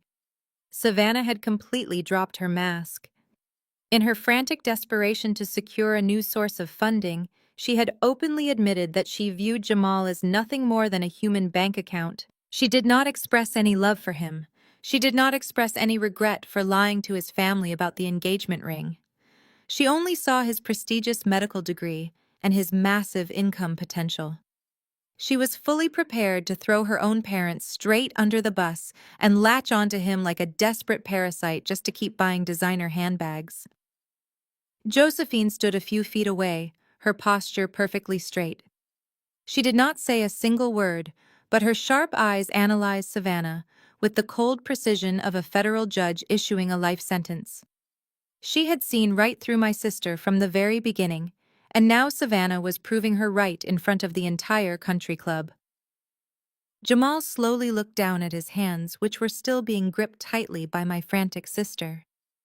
He looked at my parents, who were currently weeping near the ruined head table. Then he looked at me standing calmly by the massive projector screen. The heavy tension in the ballroom reached a terrifying boiling point as everyone waited for his final absolute and undeniable answer. Jamal slowly looked down at his hands, which were still being gripped tightly by my frantic sister. He looked at my parents, who were currently weeping near the ruined head table. Then he looked at me standing calmly by the massive projector screen. The heavy tension in the ballroom reached a terrifying boiling point as everyone waited for his final, absolute, and undeniable answer. Jamal gently but very firmly pried Savannah's manicured fingers off his hands. He took a deliberate step backward, physically distancing himself from her desperate grasp. He did not look angry or enraged. He looked at her with a profound, quiet disgust that was far more devastating than any screaming match could ever be. "You want us to elope?" Jamal asked, his voice low and incredibly steady. "You want me to just ignore everything that just happened in this room, pay off your massive hidden debts, and fund your fake internet lifestyle while you completely abandon your bankrupt family?" Savannah nodded eagerly, completely missing the icy undertone in his voice. "Yes, exactly," she whispered, her eyes wide with frantic hope. "We can leave all this horrible drama behind, Jamal. We can be perfect together. I promise I will be the perfect doctor's wife." Jamal slowly shook his head. "You do not even understand what the word perfect means, Savannah," he said quietly. "You think perfection is a leased luxury car and a fake engagement ring. You think it is smiling for a camera while actively destroying the people around you." He turned away from her and walked purposefully toward the audio-visual booth where I was standing. He reached out and I handed him the wireless microphone. Jamal turned to face the entire ballroom. The wealthy guests leaned forward, completely captivated by the absolute destruction of this highly anticipated society wedding. "My family values integrity above all else," Jamal announced, his deep voice echoing through the massive room. "We value honesty, hard work, and protecting the people we love. Josephine and my father built our family name by standing up for what is right, even when it is incredibly difficult." He turned his gaze back to Savannah, who was now trembling visibly. "You have absolutely no integrity," Savannah, Jamal stated firmly. "You have no honesty. You lied to me about the ring. You lied to your followers about your wealth. And worst of all, you stood by and eagerly watched your parents try to legally destroy your own sister just so you could afford a lavish party. You are not a victim here. You are a willing participant in a highly toxic, deeply abusive system." Savannah let out a choked sob, clutching her chest. "Jamal, please," she begged, taking a weak step toward him. "Do not do this to me in front of everyone. I am not doing this to you," Jamal corrected her smoothly. "You did this to yourself. The wedding is officially canceled. There will be no ceremony tomorrow. There will be no elopement to Las Vegas. I am entirely done with this family." My mother Caroline let out another loud theatrical wail, collapsing back into her chair.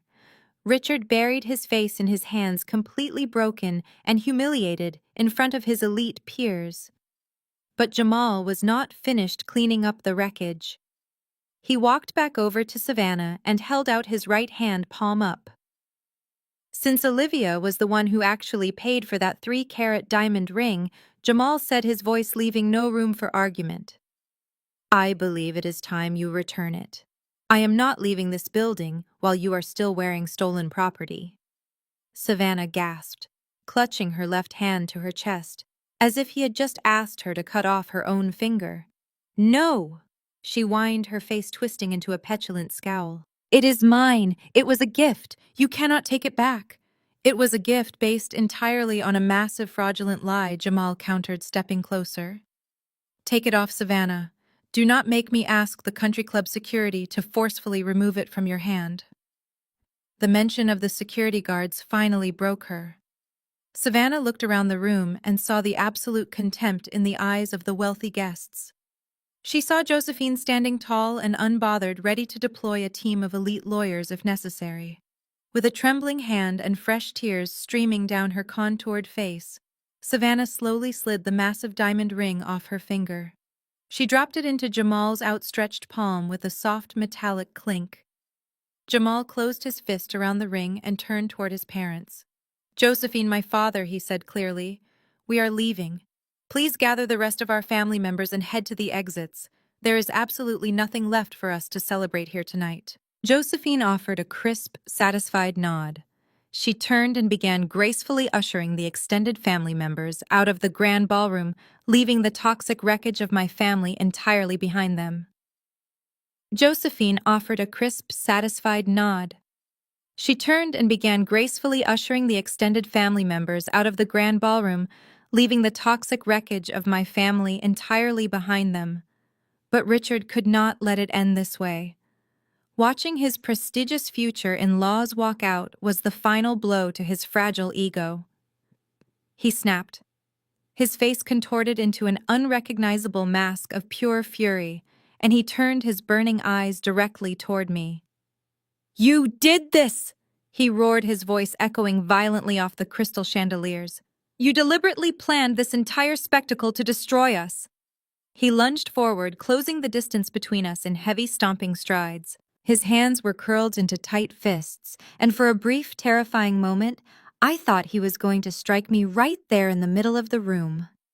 Before he could come within arm's reach of me, a solid wall of tailored suits materialized out of nowhere, blocking his path completely. Jamal had not left the room with his mother.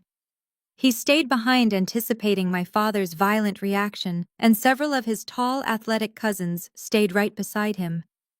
They stepped seamlessly in front of me, creating a highly impenetrable physical barrier between my calm stance and my father's explosive rage.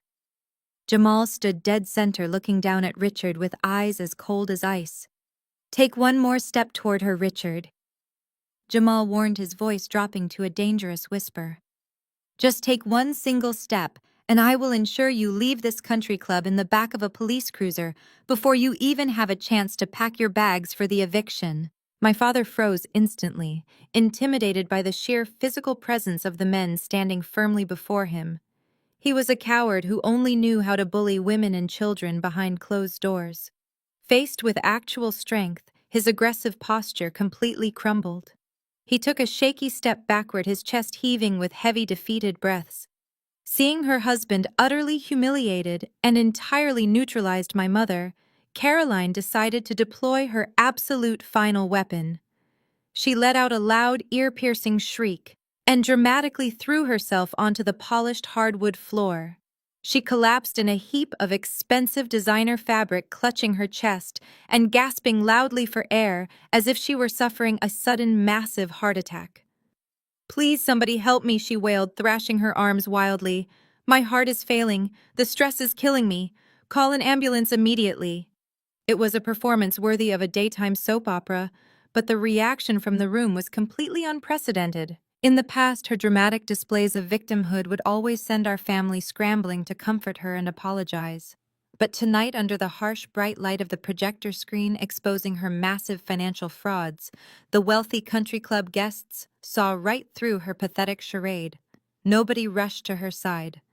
The waiters continued quietly clearing the tables. The country club president simply turned his back and walked toward the mahogany bar, shaking his head in absolute disgust. Savannah stood frozen near the head table, entirely paralyzed by the sheer embarrassment of watching her mother thrash around on the floor like a petulant toddler. I stood safely behind Jamal's cousins and looked down at my mother. I felt no panic. I felt no guilt. I felt absolutely nothing at all. I calmly reached over to the audio-visual soundboard, unplugged my digital tablet, and slipped it securely back into my sleek black designer handbag. I took one final look round the grand ballroom, taking in the absolute destruction of their fake, carefully constructed world. It was a beautiful, satisfying ruin. "Thank you, Jamal," I said quietly, touching his shoulder. He turned and offered me a small, genuine smile of profound mutual respect. "You do not ever have to deal with them again, Olivia," he replied softly. "Let us get you out of here." The wall of men parted slightly, allowing me to step forward. I did not look back at my father, who was staring blankly at the floor. I did not look back at Savannah, who was crying over her lost lifestyle. I did not look back at my mother, who was still aggressively faking a medical emergency to an entirely empty, unbothered audience. I walked confidently out of the grand ballroom, my high heels clicking sharply against the marble floor. I pushed open the heavy oak doors of the country club and stepped out into the cool, refreshing night air. The valet brought my beat-up Toyota Prius to the front entrance, and I slid into the driver's seat, feeling a massive, suffocating weight finally lift off my shoulders. I was entirely free to live my beautiful life without them holding me. I drove back to my peaceful penthouse overlooking the city, feeling a profound sense of quiet closure. I slept soundly for the first time in years. But while I was resting comfortably in my own massive bed, the sheer magnitude of the disaster I had orchestrated was actively rippling through my family's entire social network. The fallout was swift, completely brutal, and entirely public. By 8 o'clock the next morning, the country club gossip network had shifted into maximum overdrive. Every single wealthy guest who had attended the disastrous rehearsal dinner had immediately called their friends who had then called their friends. The story of my parents' massive financial fraud, their fake luxury mansion, and the dramatic cancellation of Savannah's wedding spread through the elite suburban community faster than a raging wildfire. I woke up, poured myself a cup of fresh espresso, and opened my laptop to check my email. The first message I saw was a highly formal notification from the Oak Creek Country Club Board of Directors. They had sent a mass email to all members officially announcing the immediate termination of Richard and Caroline's Platinum membership due to, quote, severe breaches of conduct and overwhelming financial insolvency, end quote. My parents had been formally banished from the only social circle they ever truly cared about. But the country club banishment was just the beginning of their nightmare. Because Savannah's wedding was supposed to take place that exact afternoon, the high-end vendors had naturally expected their final massive payments by midnight. When my father's empty bank accounts failed to wire the necessary $200,000, the vendors immediately pulled the plug. The luxury floral company sent a team of workers to the venue to aggressively repossess every single imported white rose. The five-star catering company canceled the entire menu and threatened to sue my father for breach of contract. Savannah woke up on what was supposed to be the most magical day of her life to find out that she did not even have a wedding cake. But the loss of her extravagant party was nothing compared to the absolute destruction of her internet brand. While my family was scrambling to handle the aggressive vendors, one of the younger country club guests had anonymously leaked a highly detailed account of the rehearsal dinner drama to a popular local gossip blog. The blog post went viral instantly. It detailed exactly how Savannah had lied about purchasing her own 3-carat engagement ring, how she had tried to elope with her wealthy fiancé purely for his salary, and how her entire family was getting violently evicted by her older sister. I casually opened a new browser tab and navigated to Savannah's social media page. It was an absolute digital bloodbath. Savannah had desperately posted a photo of her expensive wedding dress earlier that morning, trying to maintain the illusion that the wedding was still happening. But her 50,000 followers had already seen the viral gossip blog post, and they were not holding back.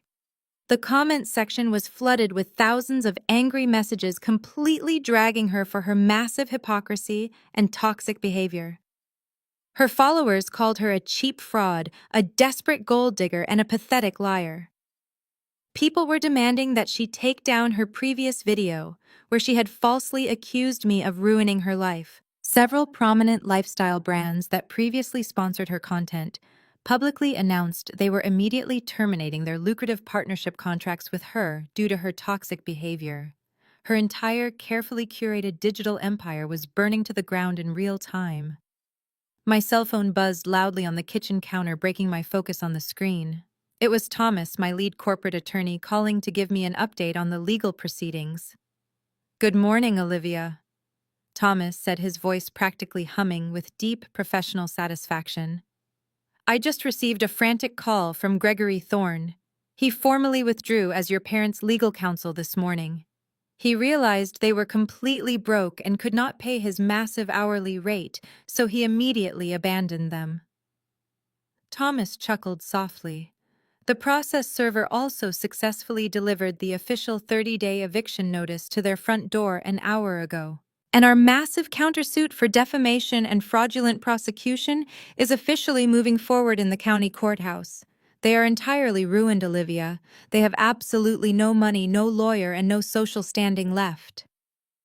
I took a slow sip of my hot espresso, looking out over the beautiful, sprawling city skyline. "Excellent work, Thomas," I replied smoothly. "Let them panic. Let them face the very real consequences of their own overwhelming greed." I hung up the phone and closed my laptop, feeling completely unbothered by the sheer chaos consuming my family's life. They had built their entire existence on a foundation of cruel lies, and I had simply provided the small necessary spark to burn it all down. Now they had exactly 30 days to pack up their fake life and completely disappear from mine forever.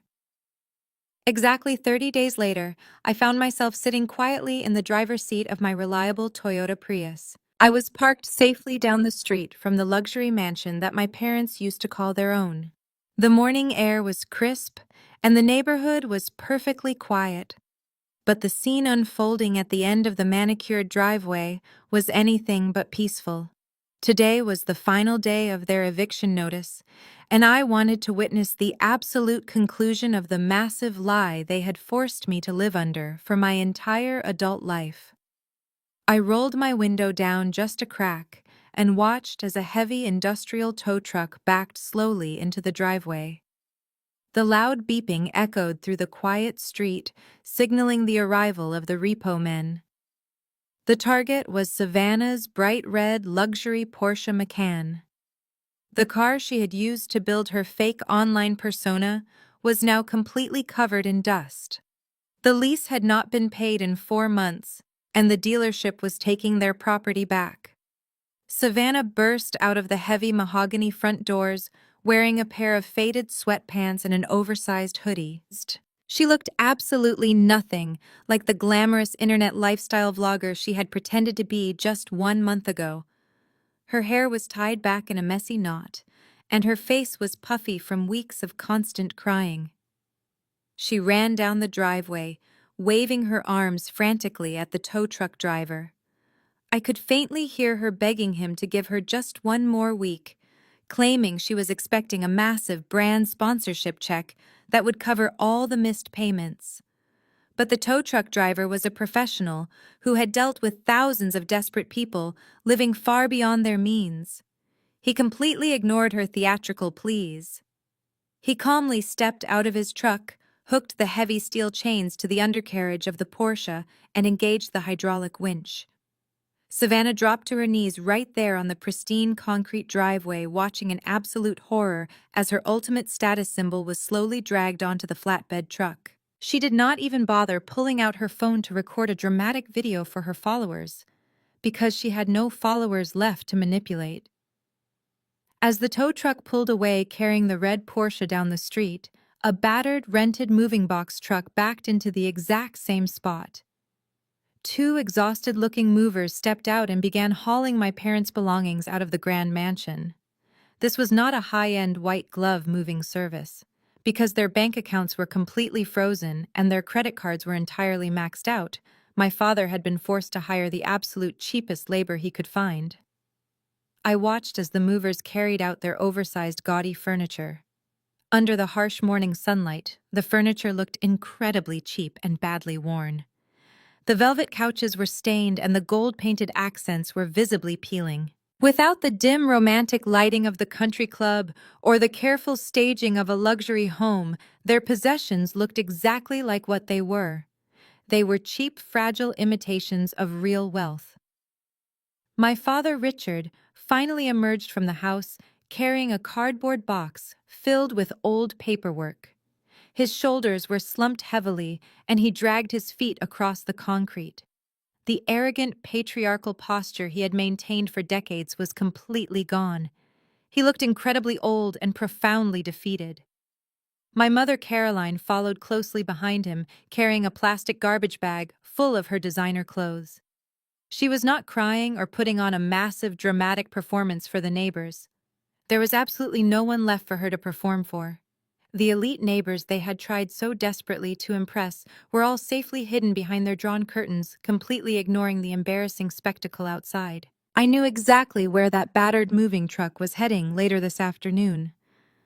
Thomas, my corporate attorney, had kept me fully updated on their desperate housing search. Because of their ruined credit scores and massive outstanding legal debts, no reputable landlord in the affluent suburbs would approve their rental applications. They were moving into a highly cramped two-bedroom apartment in a heavily industrialized neighborhood on the complete opposite side of the city. Savannah would have to share a tiny bathroom with her parents, and Richard would have to park his heavily financed sedan on a crowded public street. They were finally stepping into the exact harsh reality they had created for themselves. I watched them load the last of their cheap cardboard boxes into the back of the rented truck. I did not feel any lingering anger or deep sadness about their current situation. I simply felt a profound and overwhelming sense of quiet peace. I started the engine of my car and drove away without looking in my rearview mirror. Over the next 2 weeks, my life settled into a beautiful, uninterrupted rhythm. I spent my days closing highly profitable real estate deals, and my evenings enjoying the quiet luxury of my penthouse. There were no more frantic phone calls demanding that I pay off Savannah's credit card bills. There were no more toxic family dinners, where I was forced to sit in silence while my parents mocked my career. I was finally completely free to exist on my own terms without their suffocating presence. I knew my father well enough to know a desperate man will always try one last pathetic manipulation. It happened on a rainy Tuesday afternoon while I sat at my black marble desk.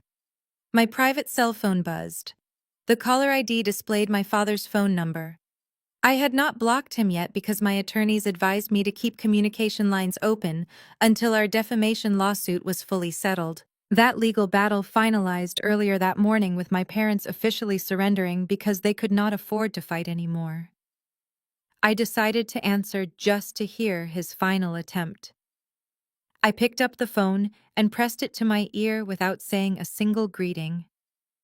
"Olivia," my father said, his voice cracking and trembling in a way I had never ever heard before. He sounded completely broken, entirely stripped of the arrogant, booming authority he used to command so easily. "Olivia, please do not hang up the phone. I am begging you to just listen to me for 1 minute." I leaned back in my leather office chair, remaining perfectly silent and completely unbothered. "We are really struggling out here, Olivia." My father continued, his voice thick with desperate self-pity. This new apartment is terrible. The heating barely works and the neighborhood is incredibly loud at night. Your mother cries herself to sleep every day because she misses her garden.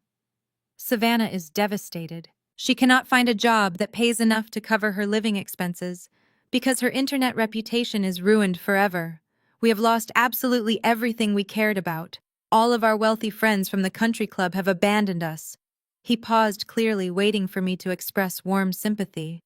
When I offered nothing but cold silence, he quickly shifted his strategy back to his familiar manipulative tactics. "I know we made some terrible mistakes, Olivia," he pleaded softly, his tone oozing fake regret. "I know I was completely wrong to file that conservatorship petition against you. I was desperate and panicked about losing our social standing. But you have proven your point beautifully. You completely destroyed us. You won the war. But we are still family. We share the same blood. You cannot leave us rotting in this awful place." He took a deep, ragged breath before finally delivering the real reason for his pathetic phone call. "I am just asking for a little bit of grace," my father whined. "I am asking for your forgiveness. And I was hoping that maybe since you are doing so incredibly well for yourself, you could find it in your heart to give us a small loan. Just a temporary injection of cash to help us get back on our feet.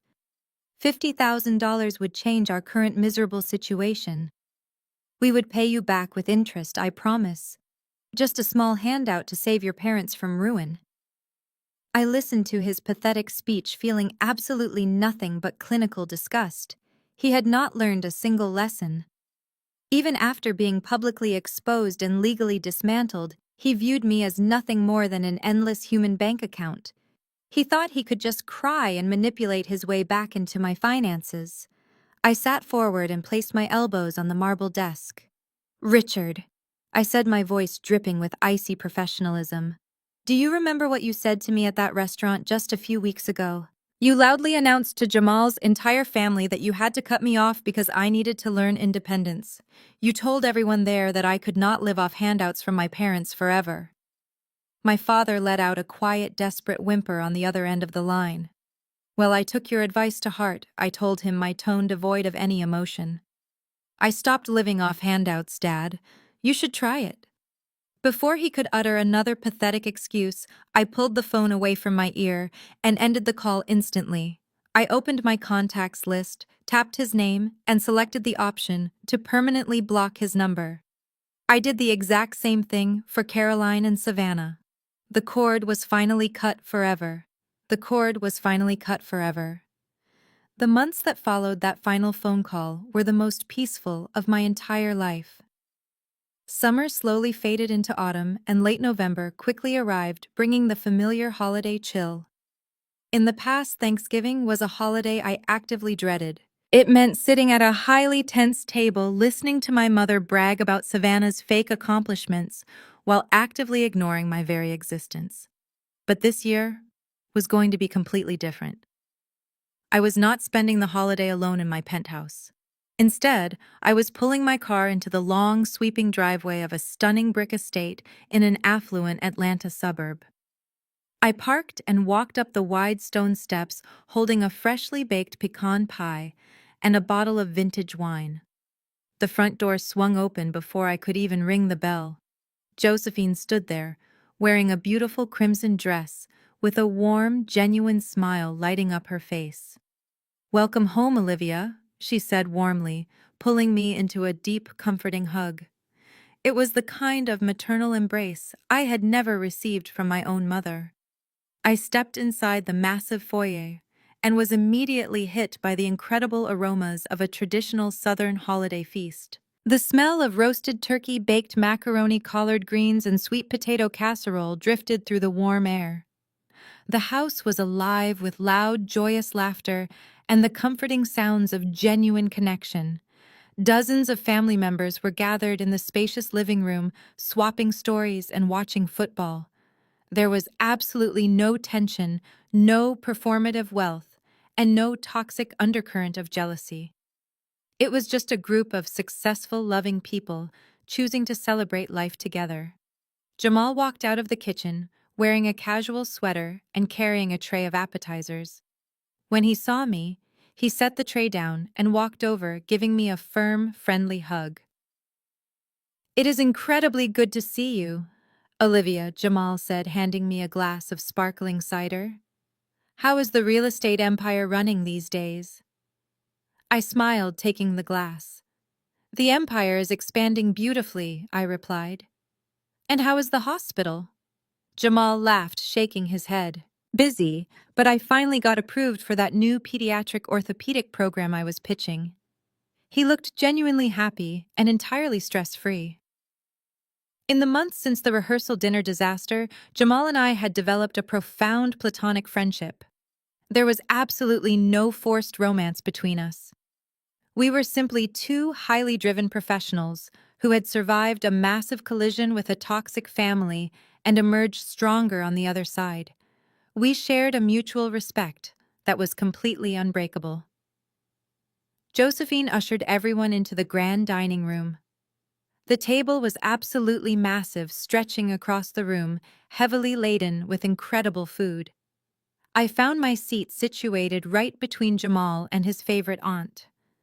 As everyone settled down, the room grew quiet, and Jamal's father stood at the head of the table to deliver the traditional Thanksgiving blessing. He spoke beautifully about gratitude, resilience, and the profound importance of chosen family. I closed my eyes and listened to his deep, resonant voice, feeling a strange prickle of tears behind my eyelids. But they were not tears of sadness. They were tears of absolute relief.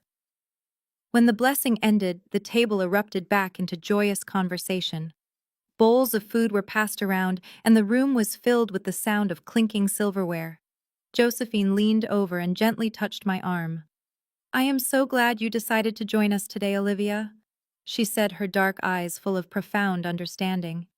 "You belong at a table where your presence is genuinely celebrated, not merely tolerated."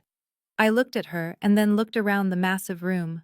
I saw uncles laughing loudly with their nephews' cousins, sharing inside jokes, and Jamal actively engaged in a passionate debate about sports with his brother. For 33 years, I had believed that family was a mandatory life sentence. I thought I had to endure the constant disrespect, the emotional manipulation, and the severe financial abuse simply because we shared the same bloodline. I thought the empty ache in my chest was a normal part of existence. Sitting at this beautiful table surrounded by warmth and unconditional acceptance, I realized the absolute truth. A real family does not view you as a financial asset or a scapegoat. A real family actively protects your peace. They celebrate your victories and stand beside you when the world tries to tear you down. I took a bite of the food, feeling completely full in more ways than one. I was no longer the lonely scapegoat hiding in the shadows of a fake luxury mansion. I had found my real home. Later that evening, I drove back to my penthouse under a clear, starry sky. The contrast between my past and my present was impossible to ignore. For my entire life, my parents had aggressively weaponized the concept of family to keep me compliant. Society constantly tells us that blood is thicker than water. We are taught to forgive and forget, to keep the peace, and to honor our parents no matter how deeply they hurt us. But I am here to tell you that blood is nothing more than basic biology. Sharing genetic material does not grant anyone a lifetime pass to emotionally and financially abuse you. It does not give them the absolute right to treat you like a disposable human bank account or a punching bag for their own deep-seated insecurities. Walking away from toxic family members is often viewed as a radical or deeply selfish act, especially for women. We are heavily conditioned to be the designated peacekeepers, the ones who silently absorb the damage to maintain the fragile illusion of a happy home. But choosing to cut the cord is not an act of selfishness. It is the ultimate act of radical self-respect. When you finally stop pouring your precious energy into a bottomless pit of ungrateful people, you suddenly realize how much power you actually possess. You realize that the heavy burden you were carrying was never yours to bear in the first place. You are entirely allowed to set firm boundaries. You are allowed to walk away from tables where respect is no longer being served. I occasionally hear brief updates about my parents in Savannah through the neighborhood grapevine. They are still living in that cramped two-bedroom apartment in the industrial district. My father works a low-level sales job that barely covers their monthly rent. My mother spends her days bitterly complaining to anyone who will listen about how cruelly they were treated by their own ungrateful daughter. Savannah is currently working as a front desk receptionist at a local public gym, completely stripped of her glamorous internet persona. They spend their remaining time blaming me, blaming the economy, and blaming everyone else for their massive downfall. They have not changed, and they never truly will. But the most beautiful part of my reality is that their daily misery no longer affects me. They are just distant ghosts, fading entirely into the background of my vibrant life. People often ask me if the massive public confrontation at the country club was the greatest revenge I could have ever orchestrated. It was certainly satisfying to watch their house of cards completely collapse under the heavy weight of the undeniable truth. But the projector screen and the legal eviction notice were just the necessary tools to clear the toxic debris out of my path. The greatest revenge is not simply about destroying your abusers. It is about what you choose to build in the empty, peaceful space they leave behind. The greatest revenge is waking up on a quiet Tuesday morning, pouring a cup of hot espresso, and realizing that you feel entirely safe in your own home. It is looking at your bank accounts and knowing that your hard work belongs exclusively to you. It is building an untouchable, beautiful life that they will never be allowed to access or destroy ever again. The next morning, I walked into my corner office at Onyx Capital Management. I stood in front of the massive floor-to-ceiling windows looking out over the sprawling Atlanta skyline. The bright morning sun reflected perfectly off the glass skyscrapers, and the city below was buzzing with endless possibility. I placed my hand against the cool glass and took a long, deep breath. The heavy iron chains of my painful past were completely shattered. My private financial empire was entirely secure. My chosen family was genuine and deeply supportive. I was completely free. Thank you so much for listening to my story today. If you have ever had to walk away from highly toxic people to violently protect your own mental peace, I want you to know that you are incredibly brave. It takes immense strength to choose your own well-being over the heavy guilt trips imposed by traditional societal expectations. Please share your own personal experiences in the comments section below, because your unique story might be the exact inspiration someone else desperately needs to finally break free. Hit the like button and subscribe to the channel for more stories of personal triumph. Always remember that your true worth is never defined by those who completely failed to value you. Keep building your own beautiful, untouchable life and never ever look back at them. You absolutely deserve to experience massive, endless peace and joy. The story of Olivia teaches us a profound and often difficult truth. Blood relations do not automatically entitle anyone to your peace, your resources, or your life. For far too long, society has pushed the narrative that family must be tolerated no matter how deeply they hurt or exploit you. Olivia's journey shatters this dangerous illusion completely. Her toxic parents and sister viewed her not as a human being, but as a convenient financial safety net to catch them when their own lies and reckless spending finally caught up with them. They weaponized guilt, social status, and even the legal system to try and steal her hard-earned success. The ultimate lesson here is the absolute power of financial and emotional independence. Olivia did not just cry or argue when faced with severe betrayal. She used her meticulous preparation, her self-made wealth, and her unshakable composure to systematically dismantle their manipulation. Her ability to walk away and literally evict the toxicity from her life was only possible because she had quietly built her own untouchable fortress. She realized that the greatest revenge against narcissistic abusers is not engaging in bitter, screaming matches, but thriving in a reality they can no longer touch or control. She replaced the broken family she was born into with a chosen family built on mutual respect, integrity, and genuine love. We must learn to stop setting ourselves on fire just to keep toxic people warm. True family protects you, celebrates your victories, and does not plot against you behind your back. Your worth is never defined by the people who failed to appreciate you. Take a moment today to evaluate the boundaries in your own life and find the courage to cut ties with anyone who disrespects your peace.